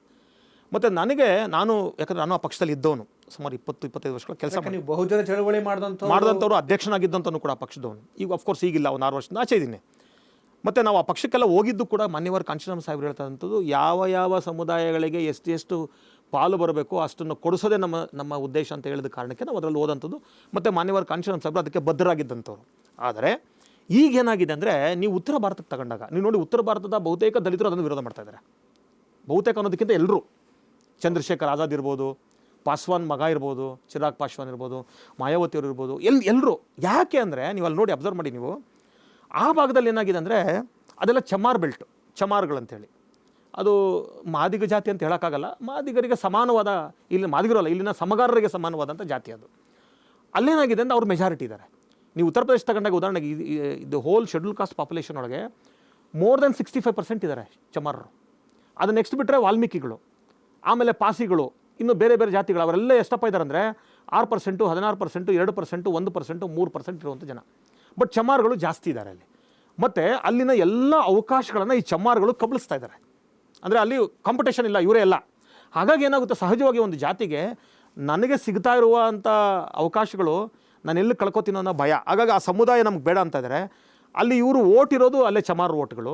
ಆ ಓಟನ್ನು ಎಲ್ಲಿ ಕಳ್ಕೊತೀನೋ ಅನ್ನೋ ಭಯದಲ್ಲಿ ನಾನು ನಿಮ್ಮ ಪರ ಇದ್ದೀನಿ. ಉದಾಹರಣೆಗೆ ಇದೇ ಮಾಯಾವತಿಯವರೇ ಯಾವ ಬ್ರಾಹ್ಮಣರನ್ನ ವಿರೋಧ ಮಾಡ್ತಾಯಿದ್ರು, ಯಾವ ಬ್ರಾಹ್ಮಣ್ಯವನ್ನು ವಿರೋಧ ಮಾಡ್ತಾಯಿದ್ರು, ಇವರೇ ಮೊಟ್ಟ ಮೊದಲನೇದಾಗಿ ಭಾರತ ದೇಶದಲ್ಲಿ 10% ಮೇಲ್ಜಾತಿಗಳಿಗೆ ಮೀಸಲಾತಿ ಕೊಟ್ಟಂಥವ್ರು. ಮತ್ತು EWS ಜಾರಿಯಾದಾಗೂ ಕೂಡ ಅದನ್ನೇ ಸಪೋರ್ಟ್ ಮಾಡಿದಂಥವ್ರು. ಯಾಕೆ ಅಂದರೆ ಉತ್ತರ ಪ್ರದೇಶದಲ್ಲಿ ಮೋರ್ ದೆನ್ 16% ಬ್ರಾಹ್ಮಿನ್ ಪಾಪ್ಯುಲೇಷನ್ ಇದೆ. ಯಾರನ್ನು ನೀವು ವಿರೋಧ ಮಾಡ್ತಾಯಿದ್ರೋ ಅವ್ರಿಗೆ ಮೀಸಲಾತಿ ಕೊಡೋದನ್ನು ವಿರೋಧ ಮಾಡಲ್ಲ ಅವರು. ಹಾಗೆ ಇಲ್ಲೂ ಕೂಡ ಅಷ್ಟೇ, ಅವರಿಗೆ ದಕ್ಷಿಣ ಭಾರತದ ಒಂದು ಏನು ಸಾಮಾಜಿಕ ಸ್ಥಿತಿಗತಿಗಳು, ಸಮಾಜ ಹೇಗಿದೆ ಅನ್ನೋದು ಅವರಿಗೆ ಅರಿವಿಲ್ಲ. ಅದನ್ನ ಅರ್ಥ ಮಾಡಿಸ್ಬೋದಿತ್ತಲ್ಲ ಇಲ್ಲಿನ ನಾಯಕರುಗಳು ಅದನ್ನು. ಯಾಕೆಂದರೆ ಈಗ ಕಾಂಚೀರಾಮ್ ಅವ್ರಿಗಿದ್ದಂಥ ಒಂದು ವೈಚಾರಿಕ ಬದ್ಧತೆ, ರಾಜಕೀಯ ಬದ್ಧತೆ ಮಾಯಾವತಿ ಅವ್ರಿಗೆ ಯಾಕೆ ಆಗಲಿಲ್ಲ? ಅದರ ಅಗತ್ಯ ಇಲ್ಲ ಅಂತ ಅನಿಸ್ತಾ? ಯಾಕೆಂದರೆ ದಕ್ಷಿಣ ಭಾರತದಲ್ಲಿ ಯಾಕೆಂದರೆ ಒಂದು ರಾಜಕೀಯ ಅಸ್ಮಿತೆಯೂ ಕೂಡ ಇಲ್ಲ ಅನ್ನೋ ಕಾರಣಕ್ಕೋಸ್ಕರ ಹಂಗೆ ಮಾಡಿದ್ರು. ಅಲ್ಲ, ಈಗ ಕಾಂಚೀರಾಮ್ ಸಾಹೇಬ್ರದ್ದು ಏನಾಗಿತ್ತಂದರೆ ಈ ಬಿಲೀವ್ಡ್ ಇನ್ ಡೆಮೋಕ್ರೆಟಿಕ್ ಪ್ರಿನ್ಸಿಪಲ್ಸ್, ಪ್ರಜಾಸತ್ತಾತ್ಮಕ ನಿಲುವುಗಳ ಮೇಲೆ ಅವ್ರಿಗೆ ನಂಬಿಕೆ ಇತ್ತು. ಮತ್ತು ಅವ್ರಿಗೆ ಡೈಲಾಗ್ ಮೇಲೆ ನಂಬಿಕೆ ಇತ್ತು, ಮಾತುಕತೆ ಮೇಲೆ ಅವ್ರಿಗೆ ಭಾಳ ನಂಬಿಕೆ ಇತ್ತು. ಆದರೆ ಇವ್ರದ್ದು ಹಾಗಿಲ್ಲ. ಇವರೊಂದು ರೀತಿ ಡಿಕ್ಟಟೋರಿಯಲ್. ಎಲ್ಲದಕ್ಕಿಂತ ಮುಖ್ಯವಾಗಿ there is no dialogue, one way. ಹೇಳ್ತೀನಿ ಕೇಳಿಸ್ಕೊಳ್ಳಿ ಅಷ್ಟೇ, ನೀವು ಹೇಳೋದು ನಾನು ಕೇಳಲ್ಲ. ಹಾಗಾಗಿ ಏನಾಗಿದೆ ಅಂದರೆ ಉದಾಹರಣೆಗೆ ಮೊನ್ನೆನೇ ಅಲ್ಲಿಂದ ಆಚೆ ಬಂದಂಥವ್ರು ಒಂದಿಷ್ಟು ಜನ ಮಾರ್ಸಂದ್ರ ಮುನಿಯಪ್ಪ ಅವರೆಲ್ಲರೂ ಕೂಡ ಓಪನ್ ಆಗಿ ಹೇಳಿದ್ರು, ಇದೇ ಒಳ ಮೀಸಲಾತಿ ವಿಷಯವನ್ನು ಕನ್ವಿನ್ಸ್ ಮಾಡಲಿಕ್ಕೆ, ಅವ್ರಿಗೆ ಒಂದಿಷ್ಟು ಮಾಹಿತಿಯನ್ನು ಕೊಡಲಿಕ್ಕೆ ಹೋದಾಗ ಅವ್ರನ್ನ ಒಳಗೇನೂ ಬಿಟ್ಟಿಲ್ಲ ಅವರು. ಅಂದರೆ ಇಂತಹ ಲೀಡರ್ಶಿಪ್ಪಲ್ಲಿ ನೀವು ಹೇಗೆ ಕನ್ವಿನ್ಸ್ ಮಾಡ್ಲಿಕ್ಕೆ ಸಾಧ್ಯ? ಈಗ ನೀವು ನನ್ನ ಮಾತನ್ನು ಕೇಳಿಸ್ಕೊತಾ ಇದ್ದೀರಿ, ಹಾಗಾಗಿ ನಾನು ಮಾತಾಡ್ಲಿಕ್ಕೆ ಸಾಧ್ಯ ಆಗ್ತಾ ಇದೆ. ನೀವು ನನ್ನ ಮಾತಾಡೋಕ್ಕೆ ಬಿಡದೇ ನೀವೇ ಮಾತಾಡಿಕೊಂಡು ಅಥವಾ ನಾನು ಕೇಳಿಸ್ಕೊಳ್ಳಲ್ಲ ಅಂದಮೇಲೆ ನಾನೇನು ಮಾತಾಡೋಕ್ಕಾಗುತ್ತೆ?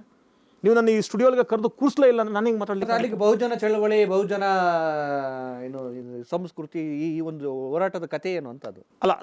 ನನಗೇನು ಅನಿಸ್ತದೆ ಅಂದರೆ BSP ಪಾರ್ಟಿ ಒಂದು ಪಾರ್ಟಿಯಾಗಿ ಮುಗಿದ ಕತೆ, ಮುಗಿದ ಅಧ್ಯಾಯ. ಆದರೆ ಒಂದು ಚಳುವಳಿಯಾಗಿ ಚಳುವಳಿ ಏನಾಗುತ್ತಂದರೆ, ಇವತ್ತು ನೀವು ಒಂದು ಚಳುವಳಿ ನಡೆಸ್ತಾ ಇದ್ದೀರಿ, ನಿಮಗದು ಮುಕ್ತಾಯ ಆಗುತ್ತಂದರೆ ನೀವು ಮುಕ್ತಾಯ ಆಗ್ತಿರತ್ತೆ ಅಷ್ಟೇ ಹೊರತು ಚಳುವಳಿ ಮುಕ್ತಾಯ ಆಗಲ್ಲ. ಆದರೆ ಆ ಚಳುವಳಿ ಮುಂದುವರಿತದೆ. ಅದ್ರ ಉದಾಹರಣೆಗೆ ಅದರ ಎಕ್ಸಾಂಪಲ್ ಏನಪ್ಪ ಅಂದರೆ, ಇವತ್ತು ಯಾವ ಚಂದ್ರಶೇಖರ್ ಆಜಾದ್ ಒಬ್ಬ ಚಿಕ್ಕ ಹುಡುಗ, ಅವ್ನಿಗೇನೂ ಗೊತ್ತಿಲ್ಲ, ಇಮ್ಮೆಚ್ಯೂರ್ಡ್ ಇದ್ದ ಅಂತ ಹೇಳ್ತಾ ಇದ್ರಲ್ಲ, ಇವತ್ತು ಅದೇ ಚಂದ್ರಶೇಖರ್ ಆಜಾದ್ BSP ಮತ್ತು ಮಾಯಾವತಿಯ ಸ್ಥಾನವನ್ನು ಕಬಳಿಸುವಂಥ ಪ್ರಕ್ರಿಯೆಯಲ್ಲಿ ತೊಡಗಿದ್ದಾರೆ. ನಾಳೆ ಬಹುಶಃ ಆತನೇ ಈ ಬಹುಜನ ಚಳುವಳಿಯನ್ನು ಮುಂದುವರಿಸ್ಬೋದು ಅಥವಾ ಇನ್ನೊಬ್ಬರು ಬರ್ಬೋದು. ಹಾಗಾಗಿ ಮಾಯಾವತಿಯ ರಾಜಕೀಯ ಮುಕ್ತ ಅಂತದ ಅಂತ್ಯ ಅಥವಾ ಅವರ political downfall is not the downfall of the movement. ಚಳುವಳಿನೇ ಬೇರೆ, ರಾಜಕೀಯನೇ ಬೇರೆ. ಎಸ್ ಎನ್ ಮಹೇಶ್ ಅವರು ಮತ್ತು ನೀವುಗಳೆಲ್ಲ ಪಕ್ಷವನ್ನು ಕಟ್ಟಿದ್ರೆ ಎನ್ ಮಹೇಶ್ ಅವರು BJP ಸೇರಿದ್ದು ಒಂದು ರೀತಿ ಅವಕಾಶವಾದಿ ರಾಜಕಾರಣ ಅಂತ ಅನಿಸ್ಲಿಲ್ವ ಅಂತ? ಖಂಡಿತವಾಗ್ಲೂ ನಾನು ಅವರು BJPಗೆ ಹೋಗಿದ್ದನ್ನು ಒಪ್ಪೋದಿಲ್ಲ. ಅವ್ರು ಯಾವತ್ತೂ BJPಗೆ ಹೋದ್ರು ಅವತ್ತೇ ನಾವು ಅವ್ರ ಜೊತೆ ಇದ್ದಂಥವ್ರು ನಾವು ಹೊರಗೆ ಬಂದ್ವಿ, BJPಗೆ ಹೋದರು. ಮತ್ತು ನನಗನ್ಸೋದು BJPಗೆ ಹೋಗುವವರೆಗೂ ಕೂಡ ಮಹೇಶ್ ಅವ್ರದ್ದು ಯಾವ ತಪ್ಪು ಇಲ್ಲ. ಯಾಕಂದರೆ ನಾನು ಆ ಇಡೀ ಪ್ರಕ್ರಿಯೆಯಲ್ಲಿ ಇದ್ದಂಥ, ನಾನು ಅಧ್ಯಕ್ಷನಾಗಿದ್ದಂಥ ಆ ಸಂದರ್ಭದಲ್ಲಿ ಏನೇನು ನಡೆದಿದೆ ಅಂತೆಲ್ಲ, ಉದಾಹರಣೆಗೆ ಈಗ ಮೊನ್ನೆ ಪಕ್ಷದಿಂದ ಬಂದವರಲ್ಲ, ಅವರು ಕೂತ್ಕೊಂಡು ಪ್ರೆಸ್ ಮುಂದೆ ಎಲ್ಲವನ್ನು ಹೇಳಿದ್ದಾರೆ. ಆದರೆ ನಾವು ಇವತ್ತಿನವರೆಗೂ ಪ್ರೆಸ್ ಮುಂದೆ ಕೂತು ಮಾತಾಡಿಲ್ಲ. ಯಾಕೆ ಅಂದರೆ ಅದು ನಮಗೆ ಕಾಂಶೀರಾಮ್ ಸಾಹೇಬರು ಮತ್ತು ಈ ಚಳುವಳಿ ಮೇಲೆ ಇರತಕ್ಕಂಥ ನಮ್ಮ ಪ್ರೀತಿ ಮತ್ತು ನಮ್ಮ ಕಮಿಟ್ಮೆಂಟ್ ಅದು. ಇವತ್ತು ಕೂಡ ನಮ್ಮ ರಕ್ತ, ನಮ್ಮ ನರನಾಡಿಗಳಲ್ಲೂ ಕೂಡ ಇವತ್ತು ಚಳುವಳಿ ತುಂಬಿದೆ. ಹಾಗಾಗಿ ನಾವು ಇವತ್ತು ಕೂಡ ಅಲ್ಲಿ ಒಳಗೆ ಎಲ್ರಿಗೂ ಗೊತ್ತಿದೆ. ಉದಾಹರಣೆಗೆ ಇವತ್ತು ಮಾರ್ಸಂದ್ರ ಮುನಿಯಪ್ಪ ಅವ್ರು ಇರ್ಬೋದು, ಗೋಪಿನಾಥ್ ಇರ್ಬೋದು, ಕೃಷ್ಣಮೂರ್ತಿ ಇರ್ಬೋದು, ಇವರೆಲ್ಲರಿಗೂ ಒಳಗೆ ಏನು ನಡೆದಿದೆ ಅಂತ ಗೊತ್ತಿದೆ, ನನಗೂ ಗೊತ್ತಿದೆ. ಆದರೆ ಮಹೇಶ್ ಅವರು ಕೂಡ ಪಕ್ಷ ಬಿಟ್ರಿ, ನಾನು ಬಿಟ್ಟಿಲ್ಲ. ಇವತ್ತು ಕೂಡ ನಾನು official I mean BSP. But ನನಗೆ ಮಾಯಾವತಿ ಹೇಳಿದ್ದೇನೆ, ನನಗೂ ಮತ್ತು ನಮ್ಮ ಸ್ನೇಹಿತ ಇನ್ನೊಬ್ರು ಡಾಕ್ಟರ್ ಶ್ರೀನಿವಾಸ್ ಅಂತಿದ್ದಾರೆ, ನಮ್ಗೆ ಹೇಳಿದ್ದು, ನೀವು ಕೆಲಸ ಚೆನ್ನಾಗಿ ಮಾಡಿದ್ದೀರಿ, ಆದರೆ ನಾನು ನಿಮಗೆ ಸ್ವಲ್ಪ ದಿನ ಮನೇಲಿರಿ, ನಾನು ನಿಮ್ಮನ್ನ ಮತ್ತೆ ಕರಿತೀನಿ ಅಂತ ಹೇಳಿದ್ರು. 6 ವರ್ಷ ಆಯಿತು, ಇವತ್ತು ಕರೆದಿಲ್ಲ, ನಾನು ರಾಜೀನಾಮೆನೂ ಕೊಟ್ಟಿಲ್ಲ, ಅವ್ರು ನನ್ನ ಪಕ್ಷದಿಂದ ತೆಗೆದಿಲ್ಲ. ಬಟ್ ಸ್ಟಿಲ್ ಆದರೆ ನನಗಲ್ಲಿ ಕೆಲಸ ಮಾಡುವಂಥ ಅವಕಾಶನೂ ಇಲ್ಲ. ಹಾಗಾಗಿ ನಾನು ಹೊರಗಿದ್ದೀನಿ ಹೊರತು ನಾನು ಪಾರ್ಟಿಗೆ ರಾಜೀನಾಮೆನೂ ಕೊಟ್ಟಿಲ್ಲ, ಅವರು ನನ್ನ ಉಚ್ಚಾಟನೆ ಮಾಡಿಲ್ಲ. ಓಕೆ, ಟಾರ್ಗೆಟ್ ಮುಂದುವರಿಯುತ್ತೆ ಒಂದು ವಿರಾಮದ ನಂತರ.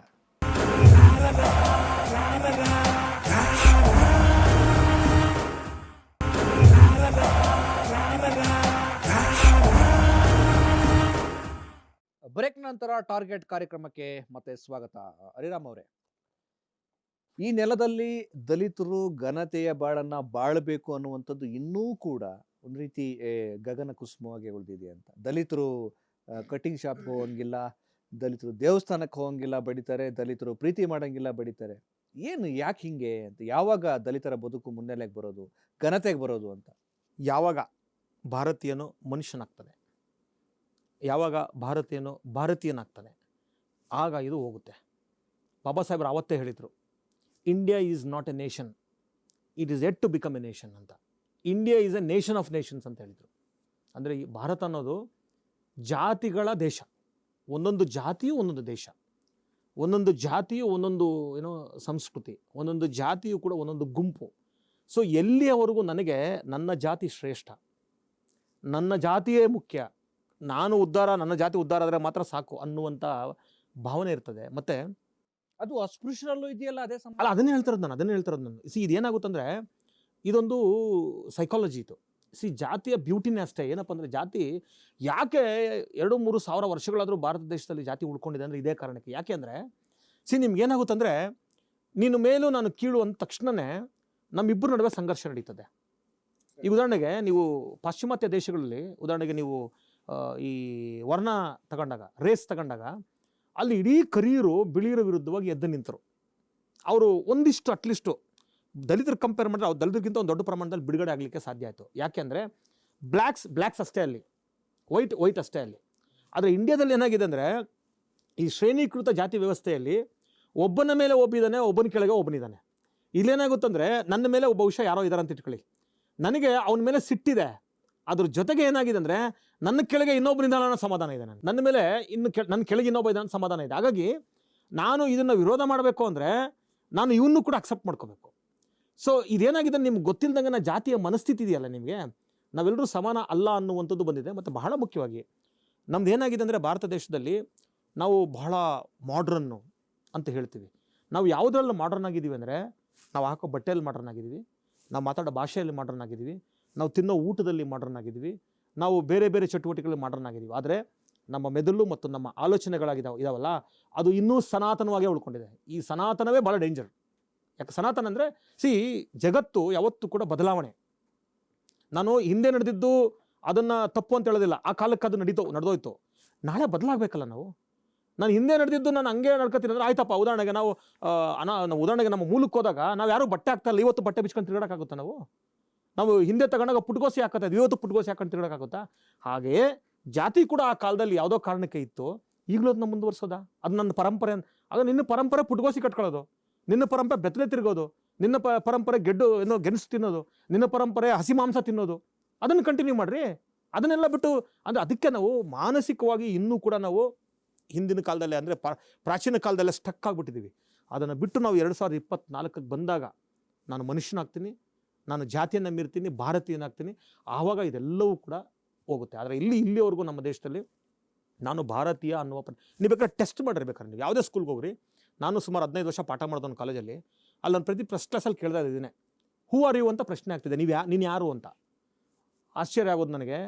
ಮೋರ್ ದೆನ್ 90% ಸ್ಟೂಡೆಂಟ್ಸ್ ಹೇಳೋರು, sir I am a Hindu, I am a Muslim, I am a Brahmin, I am a Vokkaliga, or I am a Kannadiga, I am a Malayali. ಅಂದರೆ ಅವರು ತನ್ನ ಧರ್ಮ, ತನ್ನ ಜಾತಿ, ತನ್ನ ಭಾಷೆ ಅಥವಾ ತನ್ನ ಪ್ರಾಂತದ ಜೊತೆಗೆ ಗುರುತಿಸ್ಕೋತಾನೆ ಹೊರತು ಇದು ನನ್ನ ದೇಶದ ಜೊತೆ ಐ ಆಮ್ ಎನ್ ಇಂಡಿಯನ್ ಅಂತ ಯಾರಿಗೂ ಕೂಡ ಒಂದು 5 to 10% ಜನರಿಗಿದೆ ಹೊರತು ಇನ್ನು 90-95% ಜನರಿಗೆ ಅದು ಭಾವನೆ ಬಂದಿಲ್ಲ. ಯಾಕೆಂದರೆ ಅದು ನಾವು ಹೇಳುವ ಸಂಸ್ಕೃತಿಯೊಳಗೆ, ನಮ್ಮ ಆಚಾರ ವಿಚಾರಗಳೊಳಗೆ ನಮಗೆ ಗೊತ್ತಿಲ್ಲದಂಗೆ ಒಳಗೆ ತಳಕು ಹಾಕ್ಕೊಂಡ್ಬಿಟ್ಟಿದೆ. ನಾವು ಎಲ್ಲಿವರೆಗೂ ಅದನ್ನ ಸಪ್ರೇಟ್ ಮಾಡೋದಿಲ್ಲ.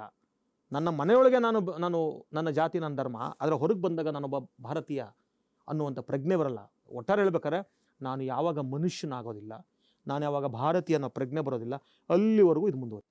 ಈಗ ಕೆಲವು ದಲಿತ ಸಮುದಾಯದ ರಾಜಕಾರಣಿಗಳು, ಅಂಬೇಡ್ಕರ್ ವಾದಿಗಳು ಅಂತ ಹೇಳೋರು ಕೂಡ ಈ ಗೊಡ್ಡು ಸಂಪ್ರದಾಯಗಳನ್ನು ಆಚರಣೆ ಮಾಡುವಂಥದ್ದೆಲ್ಲ ಮಾಡ್ತಾರೆ. ಹಾಗಿದ್ರೆ ನಿಜವಾಗಿಯೂ ಅಂಬೇಡ್ಕರ್ ತತ್ವಗಳನ್ನ ಪಾಲನೆ ಮಾಡುವಂಥದ್ದು ಹೇಗೆ? ಮತ್ತೆ ಇವರೆಲ್ಲ ಹೀಗೆ ಅದನ್ನ ಸರಿಯಾಗಿ ಅರ್ಥ ಮಾಡ್ಕೊಂಡಿಲ್ವಲ್ಲ, ಏನ್ ಮತ್ತೆ? ಏನಾಗುತ್ತೆ ಅಂತ ಹೇಳಿದ್ರೆ, ಇದು ಒಂದು ಯಾವುದನ್ನೇ ಆಗಲಿ ನಾವು ಮಾತಾಡೋದು ಹೇಳೋದು ಭಾಳ ಸುಲಭ. ಮತ್ತು ಒಬ್ಬ ಮನುಷ್ಯ ಹೇಗೆ ಜೀವಿಸ್ತಾನಂದರೆ, ಆಮೇಲೆ ಸಂವಿಧಾನದಲ್ಲೂ ಅವಕಾಶ ಇದೆ. ನಾನೊಂದು ಧಾರ್ಮಿಕ ಆಚರಣೆ ಮಾಡ್ತೀನಿ ಅಂದ್ರೆ ಅದು ಅವ್ರ ವೈಯಕ್ತಿಕವಾದ ವಿಚಾರ. ಯಾವುದೇ ಧಾರ್ಮಿಕ ಆಚರಣೆ, ಯಾವುದೇ ಸಂಪ್ರದಾಯ ಇನ್ನೊಬ್ಬನಿಗೆ ಹಾನಿ ಮಾಡದೇ ಇದ್ದಾಗ ಮಾಡ್ರಿ, ತೊಂದರೆ ಇಲ್ಲ. ಅದು ಇನ್ನೊಬ್ಬನಿಗೆ ಹಾನಿ ಆಗುತ್ತೆ, ಇನ್ನೊಬ್ಬನಿಗೆ ತೊಂದರೆ ಆಗುತ್ತೆ, ಇನ್ನೊಬ್ಬನಿಗೆ ಅವಮಾನ ಆಗುತ್ತೆ ಅಂದಾಗ ಅದು ಆಚರಣೆ ಅಲ್ಲ, ಅದು ಆಚರಣೆ ಅಲ್ಲ, ಅದು ದುರಾಚರಣೆ ಅದು. ಸೊ ಹಾಗಾಗಿ ನಮ್ಮಲ್ಲಿ ಏನಾಗಿದೆ ಅಂತ ಹೇಳಿದ್ರೆ, ಪ್ರತಿಯೊಬ್ಬ ವ್ಯಕ್ತಿಗೂ ಈ ಭಾರತ ದೇಶ, ಈ ಜಗತ್ತಿನಲ್ಲೇ ಮನುಷ್ಯ ಬದುಕೋದು ಎರಡರಲ್ಲಿ, ಒಂದು ಭಯ, ಇನ್ನೊಂದು ಆಸೆ. ಒಂದು ಭಯ ಮತ್ತು ಇನ್ನೊಂದು ಆಸೆ.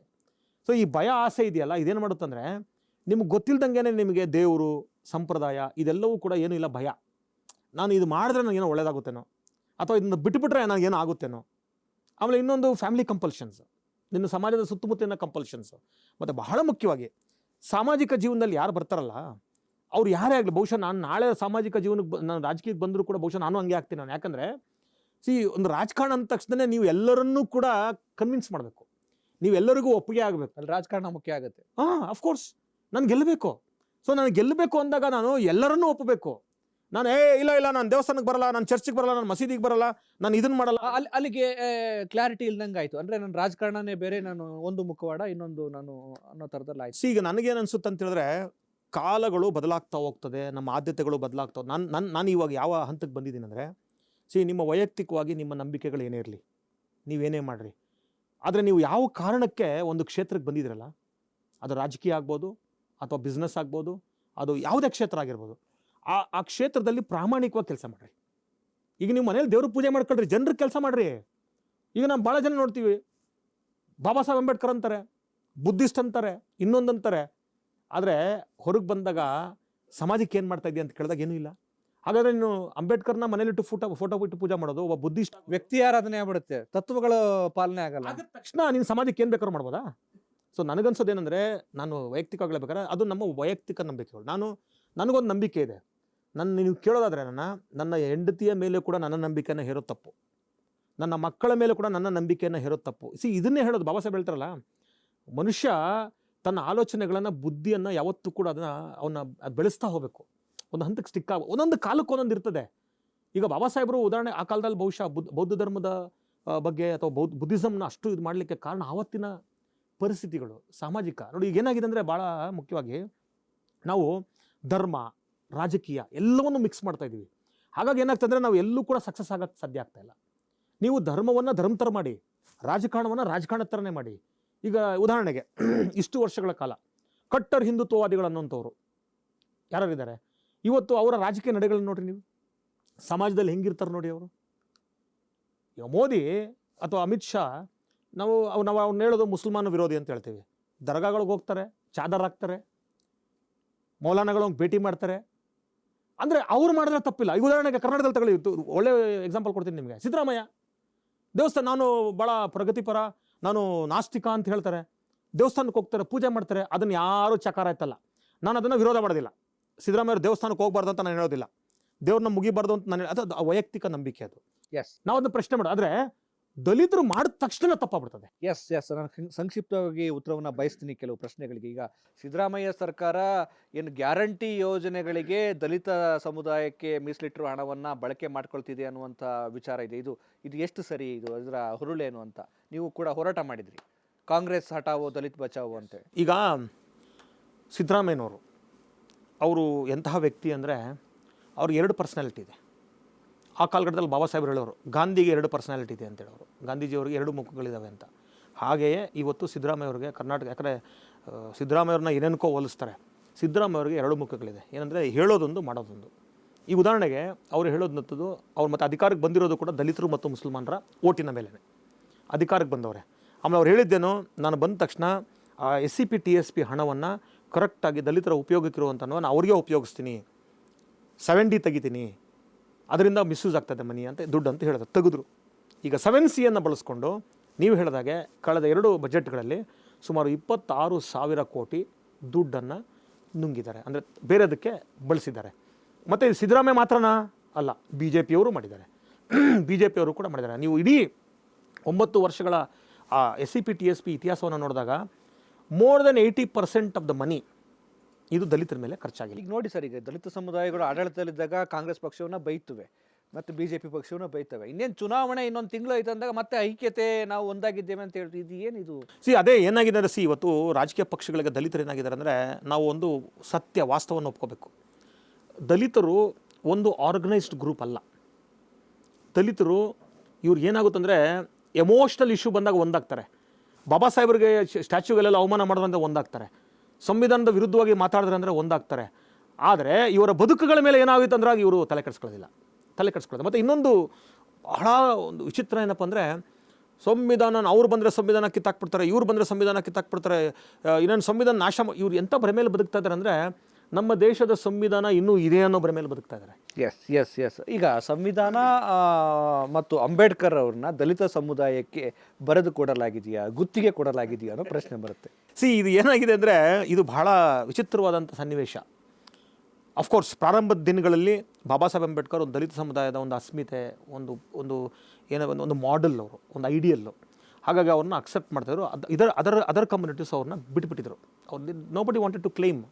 ಯಾಕಂದರೆ ಇವತ್ತೇನು ಕಾಂಗ್ರೆಸ್ನವರು ಬಾಬಾ ಸಾಹೇಬ್ ಅಂಬೇಡ್ಕರ್ನ ಬಳಸ್ತಾರೆ, ನಾವು ಅಂಬೇಡ್ಕರ್ ಸಿದ್ಧಾಂತ ಸಂವಿಧಾನ ಅಂತ ಹೇಳ್ತಾರೆ, ಇದೇ ಕಾಂಗ್ರೆಸ್ನವರು ಬಾಬಾ ಸಾಹೇಬರನ್ನು ದೇಶದ್ರೋಹಿ ಅಂತ ಹೇಳಿದಂಥವ್ರು, ಇದೇ ಬಾಬಾ ಸಾಹೇಬ್ ಅಂಬೇಡ್ಕರ್ನ ಚುನಾವಣೆಗಳಲ್ಲಿ 3 ಬಾರಿ ಸೋಲಿಸಿದಂಥವ್ರು, ಇದೇ ಕಾಂಗ್ರೆಸ್ಸು ಅವರನ್ನು ಸಂವಿಧಾನ ಸಭೆಗೆ ಬರದೇ ಇರಂಗೆ ನೋಡಿಕೊಂಡವರು, ಇದೇ ಕಾಂಗ್ರೆಸ್ನವರು ಬಾಬಾ ಸಾಹೇಬ್ ಅಂಬೇಡ್ಕರ್ ಅವ್ರು ಸತ್ತಾಗ ಅವರ ಹೆಣವನ್ನು ಉಳ್ಳಿಕ್ಕೂ ಜಾಗ ಕೊಡದೇ ಇರ್ತಕ್ಕಂಥವ್ರು, ಇದೇ ಕಾಂಗ್ರೆಸ್ನವರು ಅವರ ಬಾಡಿಯನ್ನು ಡೆಲ್ಲಿಯಿಂದ ಬಾಂಬೆಗೆ ತರೋದಕ್ಕೆ ಒಂದು ಫ್ಲೈಟನ್ನು ಅರೇಂಜ್ ಮಾಡೋದ್ರಲ್ಲಿ ಫೇಲ್ ಆದಂಥವ್ರು, ಇದೇ ಕಾಂಗ್ರೆಸ್ನವರು ಬಾಬಾ ಸಾಹೇಬ್ರು ಬುದ್ಧ ಇಂಡೀಸ್ ನಮ್ಮ ಬಂದಾಗ ಜವಾಹರ್ಲಾಲ್ ನೆಹರುಗೆ ಹೋಗಿ ಇದನ್ನು ಪಬ್ಲಿಷ್ ಮಾಡಿ ಅಂದಾಗ ನಾನು ದುಡ್ಡು ಕೊಡೋಕ್ಕಾಗಲ್ಲ ಅಂತ ಹೇಳಿದಂಥವ್ರು ಇವತ್ತು ಅವರು ಬಾಬಾ ಸಾಹೇಬ್ರ ಬಗ್ಗೆ ಮಾತಾಡ್ತಾರೆ.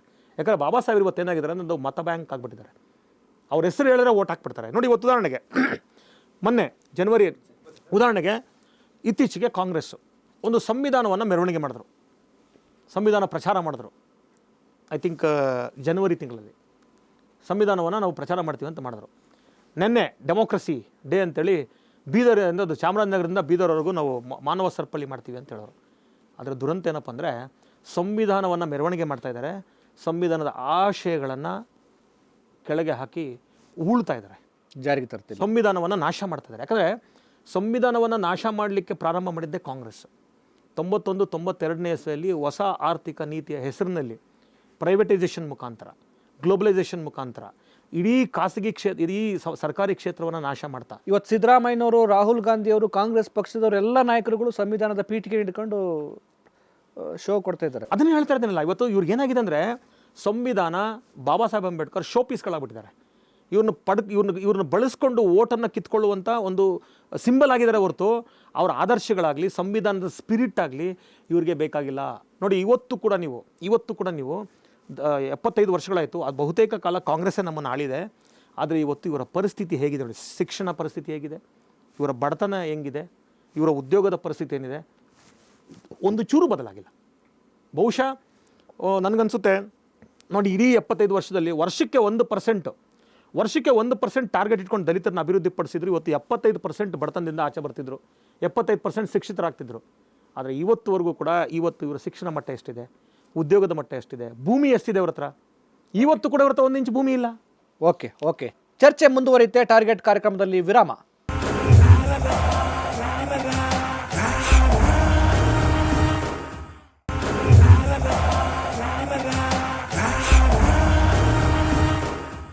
ವಿರಾಮದ ನಂತರ ಟಾರ್ಗೆಟ್ ಕಾರ್ಯಕ್ರಮಕ್ಕೆ ಸ್ವಾಗತ. ನಾವು ಚರ್ಚೆ ಮಾಡ್ತಾ ಇದ್ವಿ. ಈ ಒಂದು ಸಮಾಜದಲ್ಲಿ ಒಂದು ಆರೋಪ ಬರುತ್ತೆ, ಈ ಅಟ್ರಾಸಿಟಿ ಕೇಸನ್ನು ದಲಿತ ಸಮುದಾಯ ದುರ್ಬಳಕೆ ಮಾಡ್ಕೊಳ್ತಾ ಇದೆ, ಅವ್ರ ರಕ್ಷಣೆಗಿರೋದನ್ನ ಬೇರೆಯವ್ರ ಮೇಲೆ ಪ್ರಯೋಗ ಮಾಡೋದಕ್ಕೆ ಬಳಕೆ ಮಾಡ್ಕೊಳ್ತಿದ್ದಾರೆ ಅನ್ನೋ ಅಂತ ವಿಚಾರ ಇದೆ. ಇದ್ರ ಬಗ್ಗೆ ಏನು ಹೇಳ್ತೀವಿ? ಒಂದು ನಾವು ಅರ್ಥ ಮಾಡ್ಕೋಬೇಕು, ಯಾವತ್ತೂ ಕೂಡ ಯಾವುದೇ ಸಂಪ್ರದಾಯ, ಯಾವುದೇ ಕಾನೂನು ಬಳಕೆನೂ ಆಗುತ್ತೆ, ದುರ್ಬಳಕೆನೂ ಆಗುತ್ತೆ. ಈಗ ಉದಾಹರಣೆಗೆ ನಾನು ಎಕ್ಸಾಂಪಲ್ ಹೇಳ್ತೀನಿ. ಈಗ 498 ಡೊಮೆಸ್ಟಿಕ್ ವೈಲೆನ್ಸ್, ಡೌರಿ, ಇದು ಎಲ್ರಿಗೂ ಗೊತ್ತಿದೆ, ದುರ್ಬಳಕೆ ಆಗ್ತಾ ಇದೆ. ಅದು ಬಿಟ್ಬಿಡ್ರಿ, UAPA NIA ದುರ್ಬಳಕೆ ಆಗ್ತದೆ. ಅಮಾಯಕರ ಮೇಲೆ ಅಮಾಯಕರನ್ನ ತಗೊಂಡೋಗಿ ಜೈಲಲ್ಲಿ ಆಗ್ತಾ ಇದ್ದಾರೆ, ವರ್ಷಾಂಗಟ್ಲೆ ಬೇಲಿಲ್ಲ ಅವ್ರಿಗೆ. ದುರ್ಬಳಕೆ ಆಗ್ತದೆ. ಯಾರು ದುರ್ಬಳಕೆ ಮಾಡ್ತಾರೆ? ಸರ್ಕಾರದವರೇ. ಹಾಗಂತೇಳಿ ನಾವು ಈ ಡೌರಿ ಅಥವಾ ಡೊಮೆಸ್ಟಿಕ್ ವೈಲೆನ್ಸ್ ಆ್ಯಕ್ಟನ್ನು UAP ಮತ್ತು UAPA ಮತ್ತು NIA ತೆಗೆದಾಕ್ಬಿಡನ್ವಾ? ಪ್ರತಿಯೊಂದು ದುರ್ಬಳಕೆ ಆಗುತ್ತೆ. ಅದರ ಪರ್ಸೆಂಟೇಜ್ ಇದೆಯಲ್ಲ, ಅಟ್ರಾಸಿಟಿ ಇದೆಯಲ್ಲ, ನೀವು ಹೇಳ್ದಂಗೆ ಖಂಡಿತವಾಗ್ಲೂ ಒಂದಿಷ್ಟು ವ್ಯಕ್ತಿಗಳು ಅದನ್ನು ದುರ್ಬಳಕೆ ಮಾಡ್ಕೋತಾರೆ. ಬಟ್ ಇನ್ ಜನರಲ್, ಉದಾಹರಣೆಗೆ ಮೊನ್ನೆ ಕಟಿಂಗ್ ಶಾಪ್ಗೆ ಹೋದಾಗ ಕತ್ತು ಕುಯ್ದ್ರು, ಅದು ಸುಳ್ಳ? ಮೊನ್ನೆ ಒಂದು ಹುಡುಗಿ ಅಂತರ್ಜಾತಿ ವಿವಾಹ ಮಾಡ್ಕೊಂಡಿದ್ದಕ್ಕೆ ಅವಳಿಗೆ ವಿಷ ಹಾಕಿ ಸಾಯಿಸಿದ್ರು, ಅದು ಸುಳ್ಳ? ಮೊನ್ನೆ ಒಂದು ಹುಡುಗಿಗೆ ಐ ಥಿಂಕ್ ಗದಗದಲ್ಲಿ, ಕೊಪ್ಪಳದಲ್ಲಿ ಅನ್ಸುತ್ತೆ, ಒಂದು ಹುಡುಗಿ ರೇಪ್ ಆಗುತ್ತೆ, ಪೋಕ್ಸೋ ಪ್ರಕರಣ ದಾಖಲಾಗುತ್ತೆ.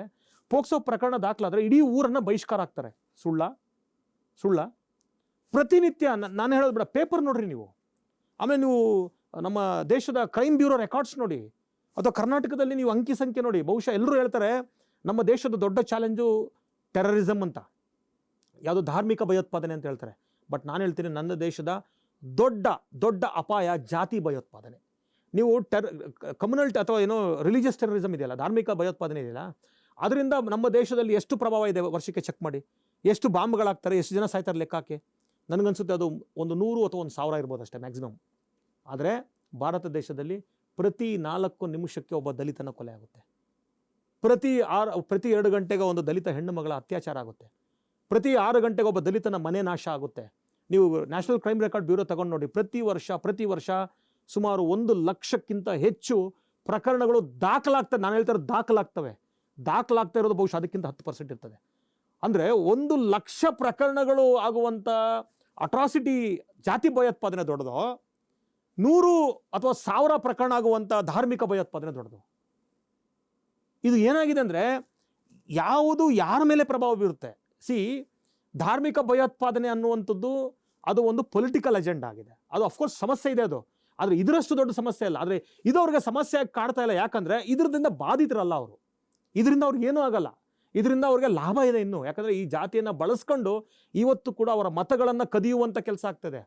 ಆ ಜಾತಿಯನ್ನು ಬಳಸ್ಕೊಂಡು ಇವತ್ತು ಕೂಡ ಅವರ ಕೂಲಿಯನ್ನು ಕದಿಯುವಂಥ ಕೆಲಸ ಆಗ್ತದೆ. ಇವತ್ತು ಕೂಡ ಜಾತಿಯನ್ನು ಬಳಸ್ಕೊಂಡು ಅವರ ಮನೆಗಳಲ್ಲಿ ಜೀತದ ಆಳುಗಳಾಗಿ ಇಟ್ಕೊಂಡಿರುವಂಥದ್ದು ಸಾಧ್ಯ ಆಗ್ತದೆ. ಇವತ್ತು ಅದೇ ಜಾತಿಯನ್ನು ಬಳಸ್ಕೊಂಡು ಎಲ್ಲ ಅವಕಾಶಗಳನ್ನು ವಂಚನೆ ಮಾಡಲಾಗ್ತದೆ. ಇದೆಲ್ಲವನ್ನು ಲಾಭ ಪಡ್ಕೋತಾರಲ್ಲ, ಅವ್ರಿಗಿದು ದೊಡ್ಡ ಸಮಸ್ಯೆ ಕಾಣಲ್ಲ.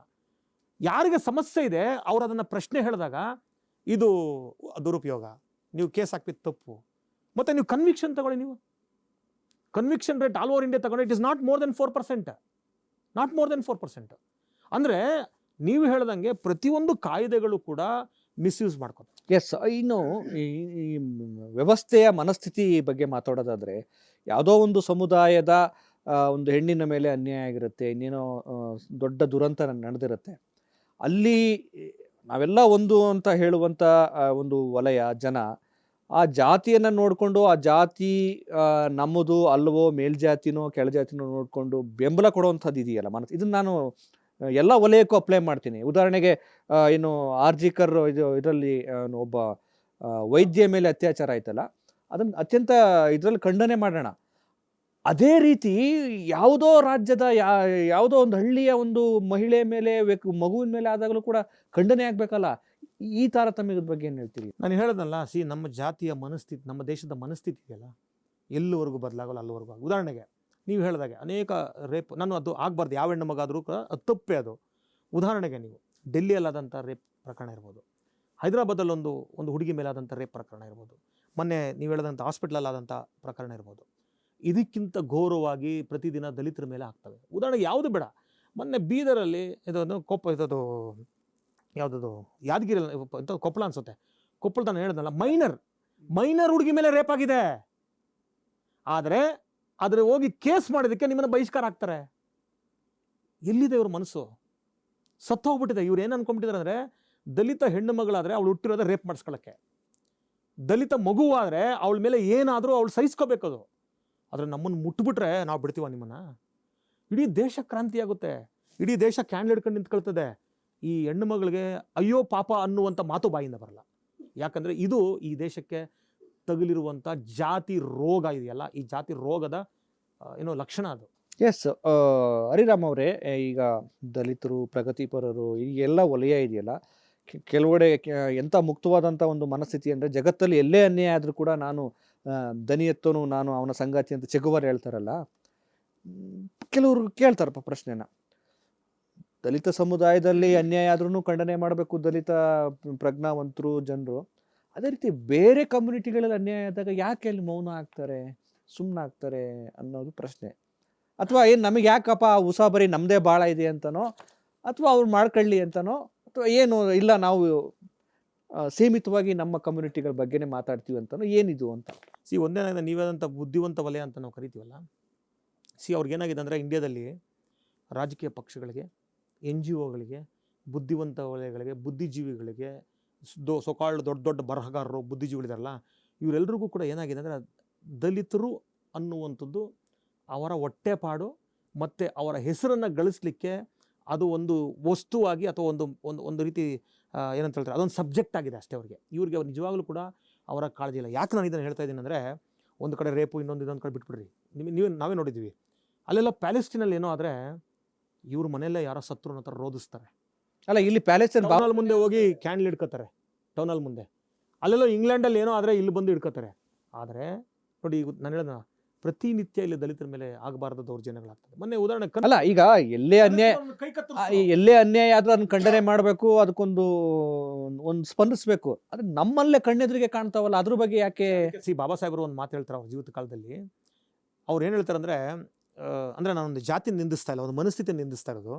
ಅವ್ರು ಹೇಳ್ತಾರೆ, ನಿಮಗೆ ಸಂಪ್ರದಾಯವಾದಿ ಬ್ರಾಹ್ಮಣರು ಡೇಂಜರಸ್ಸು, ಸಮಾಜವಾದಿ ಬ್ರಾಹ್ಮಣರು ಡೇಂಜರಸ್ಸು ಅಂತ ಹೇಳ್ತಾರೆ, ಅಥವಾ ಪ್ರಗತಿಪರ ಬ್ರಾಹ್ಮಣರು ಡೇಂಜರಸ್ ಅಂತ. ಬಾಬಾ ಸಾಹೇಬ್ ಏನು ಹೇಳ್ತಾರೆ ಗೊತ್ತಾ? ಸಂಪ್ರದಾಯವಾದಿಗಳಿಗಿಂತ ಈ ಸೋಕಾಲ್ಡ್ ಸಮಾಜವಾದಿ ಅಥವಾ ಪ್ರಗತಿಪರ ಬ್ರಾಹ್ಮಣರಿದ್ದಾರಲ್ಲ, ಇವರು ಭಾಳ ಡೇಂಜರಸ್ಸು. ಯಾಕಂದರೆ ಇವರು ದಲಿತರನ್ನು ಅವರ ಅಭಿವೃದ್ಧಿಗೆ ಒಂದು ವಸ್ತುವಾಗಿ ಒಂದು ಇದಾಗಿ ಬಳಸ್ಕೋತಾರೆ. ಈ ಸಂಪ್ರದಾಯವಾದಿಗಳಿದಾರಲ್ಲ, ಅವ್ರಿಗೆ ಇವ್ರನ್ನ ಬಳಸ್ಕೋಬೇಕಂತಲ್ಲ, ಅವ್ರಿಗೇನಂದರೆ ಅವ್ರು ಇಂಪ್ಯೂರು, ನಾನು ಪ್ಯೂರು ಅನ್ನೋವಂಥ ಅದು ಮಾನಸಿಕ ರೋಗ ಅದು. ಆದರೆ ಇವ್ರಿಗೆ ಮಾನಸಿಕ ರೋಗ ಅಲ್ಲ, ಇವ್ರಿಗೆ ಬಂಡವಾಳ, ಈ ಸೋಕಾಲ್ಡ್ ಪ್ರಗತಿಪರರಿಗೆ. ಇಲ್ಲಿಯವರೆಗೂ ನೋಡ್ರಿ ನೀವು, ಬಹುಶಃ ಇಂಡಿಯಾದಲ್ಲಿರುವಂಥ ಎನ್ ಜಿ ಒಗಳಿದಾವಲ್ಲ, ಎಲ್ಲ ಎನ್ ಜಿ ಒಗಳು ಕೆಲಸ ಮಾಡೋದು ದಲಿತರ ಕಾಲೋನಿಗಳಲ್ಲೇ. ಆದರೆ ಇವತ್ತು ಎಲ್ಲೆಲ್ಲಿ ದಲಿತರ ಕಾಲೋನಿಯಲ್ಲಿ ಎನ್ ಜಿ ಒಗಳು ಕೆಲಸ ಮಾಡ್ತಾರೆ ನೋಡಿರ ನೀವು, 20 ವರ್ಷದಿಂದ ಆ ಸ್ಲಮ್ ಹೆಂಗಿತ್ತು ಇವತ್ತು ಹಂಗೆ ಇದೆ ಸ್ಲಮ್ಮು. ಕೋಟ್ಯಾಂತರ ರೂಪಾಯಿ ಫಂಡಿಂಗ್ ತಗೊಂಡಿರ್ತಾರೆ ಫಾರಿನ್ ಕಂಟ್ರಿಗಳಿಂದ, ಏನೂ ಆಗಿಲ್ಲ. ಅಂದರೆ ಇವ್ರಿಗೆ ಬಂಡವಾಳ, ಉದ್ಯೋಗ, ದುಡ್ಡು, ಹೆಸರು ಮಾಡಲಿಕ್ಕೆ. ಯಾಕಂದರೆ ದಲಿತರ ಬಗ್ಗೆ ಒಂದು ಹಾಡು ಬರೆದ್ಬಿಟ್ರೆ ಎಲ್ಲ ಚಪ್ಪಾಳೆ ಹೊಡಿತಾರೆ, ಒಂದು ಕವನ ಬರೆದ್ಬಿಟ್ರೆ ಚಪ್ಪಾಳೆ ಹೊಡಿತಾರೆ, ಒಂದು ಏನೋ ಹೇಳ್ಬಿಟ್ರೆ ಬಂದು ಭಾಷಣ ಹೊಡೆದ್ಬಿಟ್ರೆ ಚಪ್ಪಾಳೆ ಹೊಡಿತಾರೆ. ಆದರೆ ಸ್ವತಃ ಅವ್ರ ಮನೆಗಳಲ್ಲಿ ನೋಡಿದಾಗ ಅವ್ರು ದೊಡ್ಡ ಜಾತಿವಾದಿಗಳು. ಓಕೆ. ಈಗ ದೇವನೂರು ಮಹಾದೇವ್ ಅವರು ಇನ್ನು ಒಳ ಮೀಸಲಾತಿ ಬಗ್ಗೆ ಒಂದು ಸಪೋರ್ಟ್ ಮಾಡುವಂಥ ಒಂದು ಸಂದರ್ಶನದಲ್ಲಿ ಅಭಿಮತ ವ್ಯಕ್ತಪಡಿಸಿದ್ದಾರೆ, ಏನು ಹೇಳ್ತೀರಿ? ಅದನ್ನ ಸ್ವಾಗತಿಸ್ತೀವಿ. ಅಟ್ಲೀಸ್ಟ್ ಈಗಲಾದರೂ ಅವ್ರಿಗೆ ಜ್ಞಾನೋದಯ ಆಗಿದೆ ಅನ್ನೋದನ್ನು ಖುಷಿ ಇದೆ. ಅದ್ರ ಜೊತೆಗೆ ಇಷ್ಟು ವರ್ಷ ಅವ್ರು ಯಾಕೆ ಇದ್ರ ಬಗ್ಗೆ ಮಾತಾಡಲಿಲ್ಲ ಅನ್ನೋಂಥದ್ದು ಒಂದು ಪ್ರಶ್ನೆ. ಮತ್ತು ಭಾಳ ಮುಖ್ಯವಾಗಿ ಮಾನ್ಯ ಮುಖ್ಯಮಂತ್ರಿಗಳು ನಮ್ಮ ದೇವನೂರು ಮಹಾದೇವ್ ಅವರಿಗೆ ಭಾಳ ಕಾಸು ದೋಸ್ತು, ಅದ್ರ ರೀತಿ ಚಡಿ ದೋಸ್ತಿದ್ದಂಗೆ. ಅವ್ರು ಹೇಳ್ಬಿಟ್ರೆ ಸಿದ್ದರಾಮಯ್ಯ ಮಾಡಿಬಿಡ್ತಾರೆ. ಅವರು ಒಂದು ಹೇಳಿ ಮಾಡಯ್ಯ ನೀನಂದ್ರೆ ಮಾಡ್ತಾರೆ. ಸೊ ಆ ನಿಲುವನ್ನ ದೇವನವರು ಮಹಾದೇವನವರು ಅಂತ ಹೇಳ್ಬಾರ್ದಾಗಿತ್ತು, ನೀವು ಸಪೋರ್ಟ್ ಮಾಡಿಸ್ತೀನಿ ಮಾಡು ಅಂತ ಹೇಳ್ಬೇಕಾಗಿತ್ತು. ಓಕೆ, ಬಹುಶಃ ನಾವು ಕಾರ್ಯಕ್ರಮದ ಕೊನೆಘಟ್ಟಕ್ಕೆ ತಲುಪಿದ್ದೇವೆ. ಹರಿರಾಮ್ ಅವರೇ, ಕೊನೆಯದಾಗಿ ನಿಮ್ಮ ಏನಾದರೂ ಚಿಂತನೆಗಳನ್ನು ನಮ್ಮ ವೀಕ್ಷಕರಿಗೆ ಏನಾದರೂ ಹೇಳೋದಾದ್ರೆ, ಹಂಚಿಕೊಳ್ಳೋದಾದ್ರೆ ಏನು ಹೇಳ್ತೀರಿ? ಏನಿಲ್ಲ, ಈಗ ನಾವು ಯಾವಾಗ ಭಾರತೀಯರಾಗ್ತೀವಿ, ನಾವು ಯಾವಾಗ ಮನುಷ್ಯರಾಗ್ತೀವಿ, ಆವಾಗ ಬಹುಶಃ ದೇಶ ಉದ್ಧಾರ ಆಗುತ್ತೆ. ಯಾಕಂದರೆ ನಾವು ದೇಶ ಉದ್ಧಾರ ಅಂದರೆ ನಮಗೇನು ಕಲ್ಪನೆ ಇದೆ ಅಂದರೆ, ದೇಶ ಉದ್ಧಾರ ಆಗೋದಂದರೆ ಏನನ್ನೋ ಪೂಜಿಸೋದು ಅಥವಾ ಬಿಲ್ಡಿಂಗ್ ಕಟ್ಟೋದು, ರೋಡ್ ಕಟ್ಟೋದು, ಇದನ್ನು ನಾವು ಡೆವಲಪ್ಮೆಂಟ್ ಅಂತ ಭಾವಿಸಿದ್ದೀವಿ. ನನಗನ್ಸೋದು ಅದು ನಿಜವಾದಂಥ ದೇಶದ್ದು ಪ್ರಗತಿ ಅಥವಾ ಅಭಿವೃದ್ಧಿ ಅಲ್ಲ. ಯಾವಾಗ ಪ್ರತಿಯೊಂದು ಸಮುದಾಯಗಳು, ಪ್ರತಿಯೊಂದು ಗುಂಪುಗಳು ಒಂದು ದೇಶದಲ್ಲಿರುವಂಥ ಎಲ್ಲ ಅವಕಾಶಗಳನ್ನು ಪಡೆದುಕೊಳ್ಳುವಂಥ ಒಂದು ಪರಿಸ್ಥಿತಿ ಸೃಷ್ಟಿಯಾಗುತ್ತಲ್ಲ, ಅದು ನಿಜವಾದಂಥ ಅಭಿವೃದ್ಧಿ. ಹಾಗಾಗಿ ಇವತ್ತು ಕೂಡ ಭಾರತ ದೇಶ ಯಾಕೆ ಹಿಂದುಳಿದೆ ಅಂದರೆ ನಾವೆಲ್ಲರೂ ಕೂಡ ಇಂಟ್ರೋಸ್ಪೆಕ್ಟ್ ಮಾಡ್ಕೋಬೇಕು. ಯಾಕೆ ಅಂದರೆ ನಾವು ಇವತ್ತು ಕೂಡ ಬಹುತೇಕರನ್ನು ಈ ಅಭಿವೃದ್ಧಿಯ ಪಥದಲ್ಲಿ ಕರ್ಕೊಂಬರೋದನ್ನು ಮರ್ತಿದ್ದೀವಿ, ಅವ್ರನ್ನ ಹಿಂದೆನೇ ಬಿಟ್ಟಿದ್ದೀವಿ. ಹಾಗಾಗಿ ಬಹುತೇಕರು ಹಿಂದೆನೇ ಉಳ್ಕೊಂಡಿರೋದ್ರಿಂದ ಭಾರತನೂ ಹಿಂದೆ ಉಳಿದಿದೆ. ಯಾವಾಗ ಬಹುತೇಕರು ಮುಂದೆ ಬರ್ತಾರೆ, ಆವಾಗ ಆಟೋಮೆಟಿಕ್ಕಾಗಿ ಭಾರತವೂ ಕೂಡ ಮುಂದೆ ಬರ್ತದೆ. ಆವಾಗ ನಾವು ಹೆಮ್ಮೆಯಿಂದ ನಾನು ಭಾರತೀಯ ಅಂತ ಹೇಳಿಕೊಳ್ಳುವಂಥ ಪರಿಸ್ಥಿತಿ ನಿರ್ಮಾಣ ಆಗ್ತದೆ. ಇಲ್ಲಾಂದರೆ ಅಲ್ಲಿವರೆಗೂ ನಮ್ಮ ದೇಶಭಕ್ತಿ, ದೇಶ ಪ್ರೇಮ ಇದೆಲ್ಲವೂ ಕೂಡ ಡೋಂಗ್ತನ ಅಥವಾ ನಾವೊಂಥರ ಸುಮ್ಮನೆ ತೋರಿಕೆಯ ದೇಶಭಕ್ತಿ, ದೇಶ ಪ್ರೇಮ ಆಗ್ತದೆ. ನಿಜವಾದಂಥ ದೇಶಭಕ್ತಿ, ದೇಶ ಪ್ರೇಮ ಅಂದರೆ ನಿನ್ನ ಜೊತೆ ಇರ್ತಕ್ಕಂಥ ಇತರೆ ಭಾರತೀಯರನ್ನು ನೀನು ಸಮಾನವಾಗಿ ಕಾಣುವಂಥದ್ದು, ಸಮಾನವಾಗಿ ಪ್ರೀತಿಸುವಂಥದ್ದು, ನಾವೆಲ್ಲರೂ ಒಂದೇ ಅನ್ನುವಂಥ ಭಾವನೆಯನ್ನು ಸೃಷ್ಟಿ ಮಾಡೋದು. ಓಕೆ ಪ್ರೊಫೆಸರ್ ಹರಿರಾಮ್ ಅವರೇ, ಇಷ್ಟೊತ್ತು ನಮ್ಮ ಈ ಟಾರ್ಗೆಟ್ ಕಾರ್ಯಕ್ರಮದಲ್ಲಿ ನಮ್ಮೆಲ್ಲ ಮುಕ್ತ ಮತ್ತು ನೇರ ಪ್ರಶ್ನೆಗಳಿಗೆ ಅತ್ಯಂತ ಸಂಯಮದಿಂದ ಉತ್ತರ ಕೊಟ್ಟಿದ್ದೀರಿ. ಒಂದಷ್ಟು ವಿಷಯಗಳ ಬಗ್ಗೆ ಬೆಳಕು ಕೂಡ ಚೆಲ್ಲಿದ್ದೀರಿ. ನಿಮಗೆ ಒಳ್ಳೆಯದಾಗಲಿ. ನಮ್ಮ ಈ ಒಂದು ಟಾರ್ಗೆಟ್ ಕಾರ್ಯಕ್ರಮಕ್ಕೆ ಬಂದು ನಿಮ್ಮ ಚಿಂತನೆಗಳನ್ನು ಸವಿಸ್ತಾರವಾಗಿ ಮುಕ್ತವಾಗಿ ಹಂಚಿಕೊಂಡಿದ್ದಕ್ಕೆ ನಿಮಗೆ ಧನ್ಯವಾದಗಳು. Thank you. ನೋಡಿದ್ರಲ್ಲ, ಇದು ಪ್ರೊಫೆಸರ್ ಹರಿರಾಮ್ ಅವರೊಂದಿಗಿನ ಟಾರ್ಗೆಟ್ ಕಾರ್ಯಕ್ರಮ. ಮುಂದಿನ ಟಾರ್ಗೆಟ್ ಕಾರ್ಯಕ್ರಮದಲ್ಲಿ ಮತ್ತೊಬ್ಬ ವಿಶೇಷ ಅತಿಥಿಯೊಂದಿಗೆ ಹಾಜರಾಗ್ತೇನೆ. ನಮಸ್ಕಾರ. ಇದು ಸತ್ಯಾನ್ವೇಷಣೆಯ ಓಟದಲ್ಲಿ.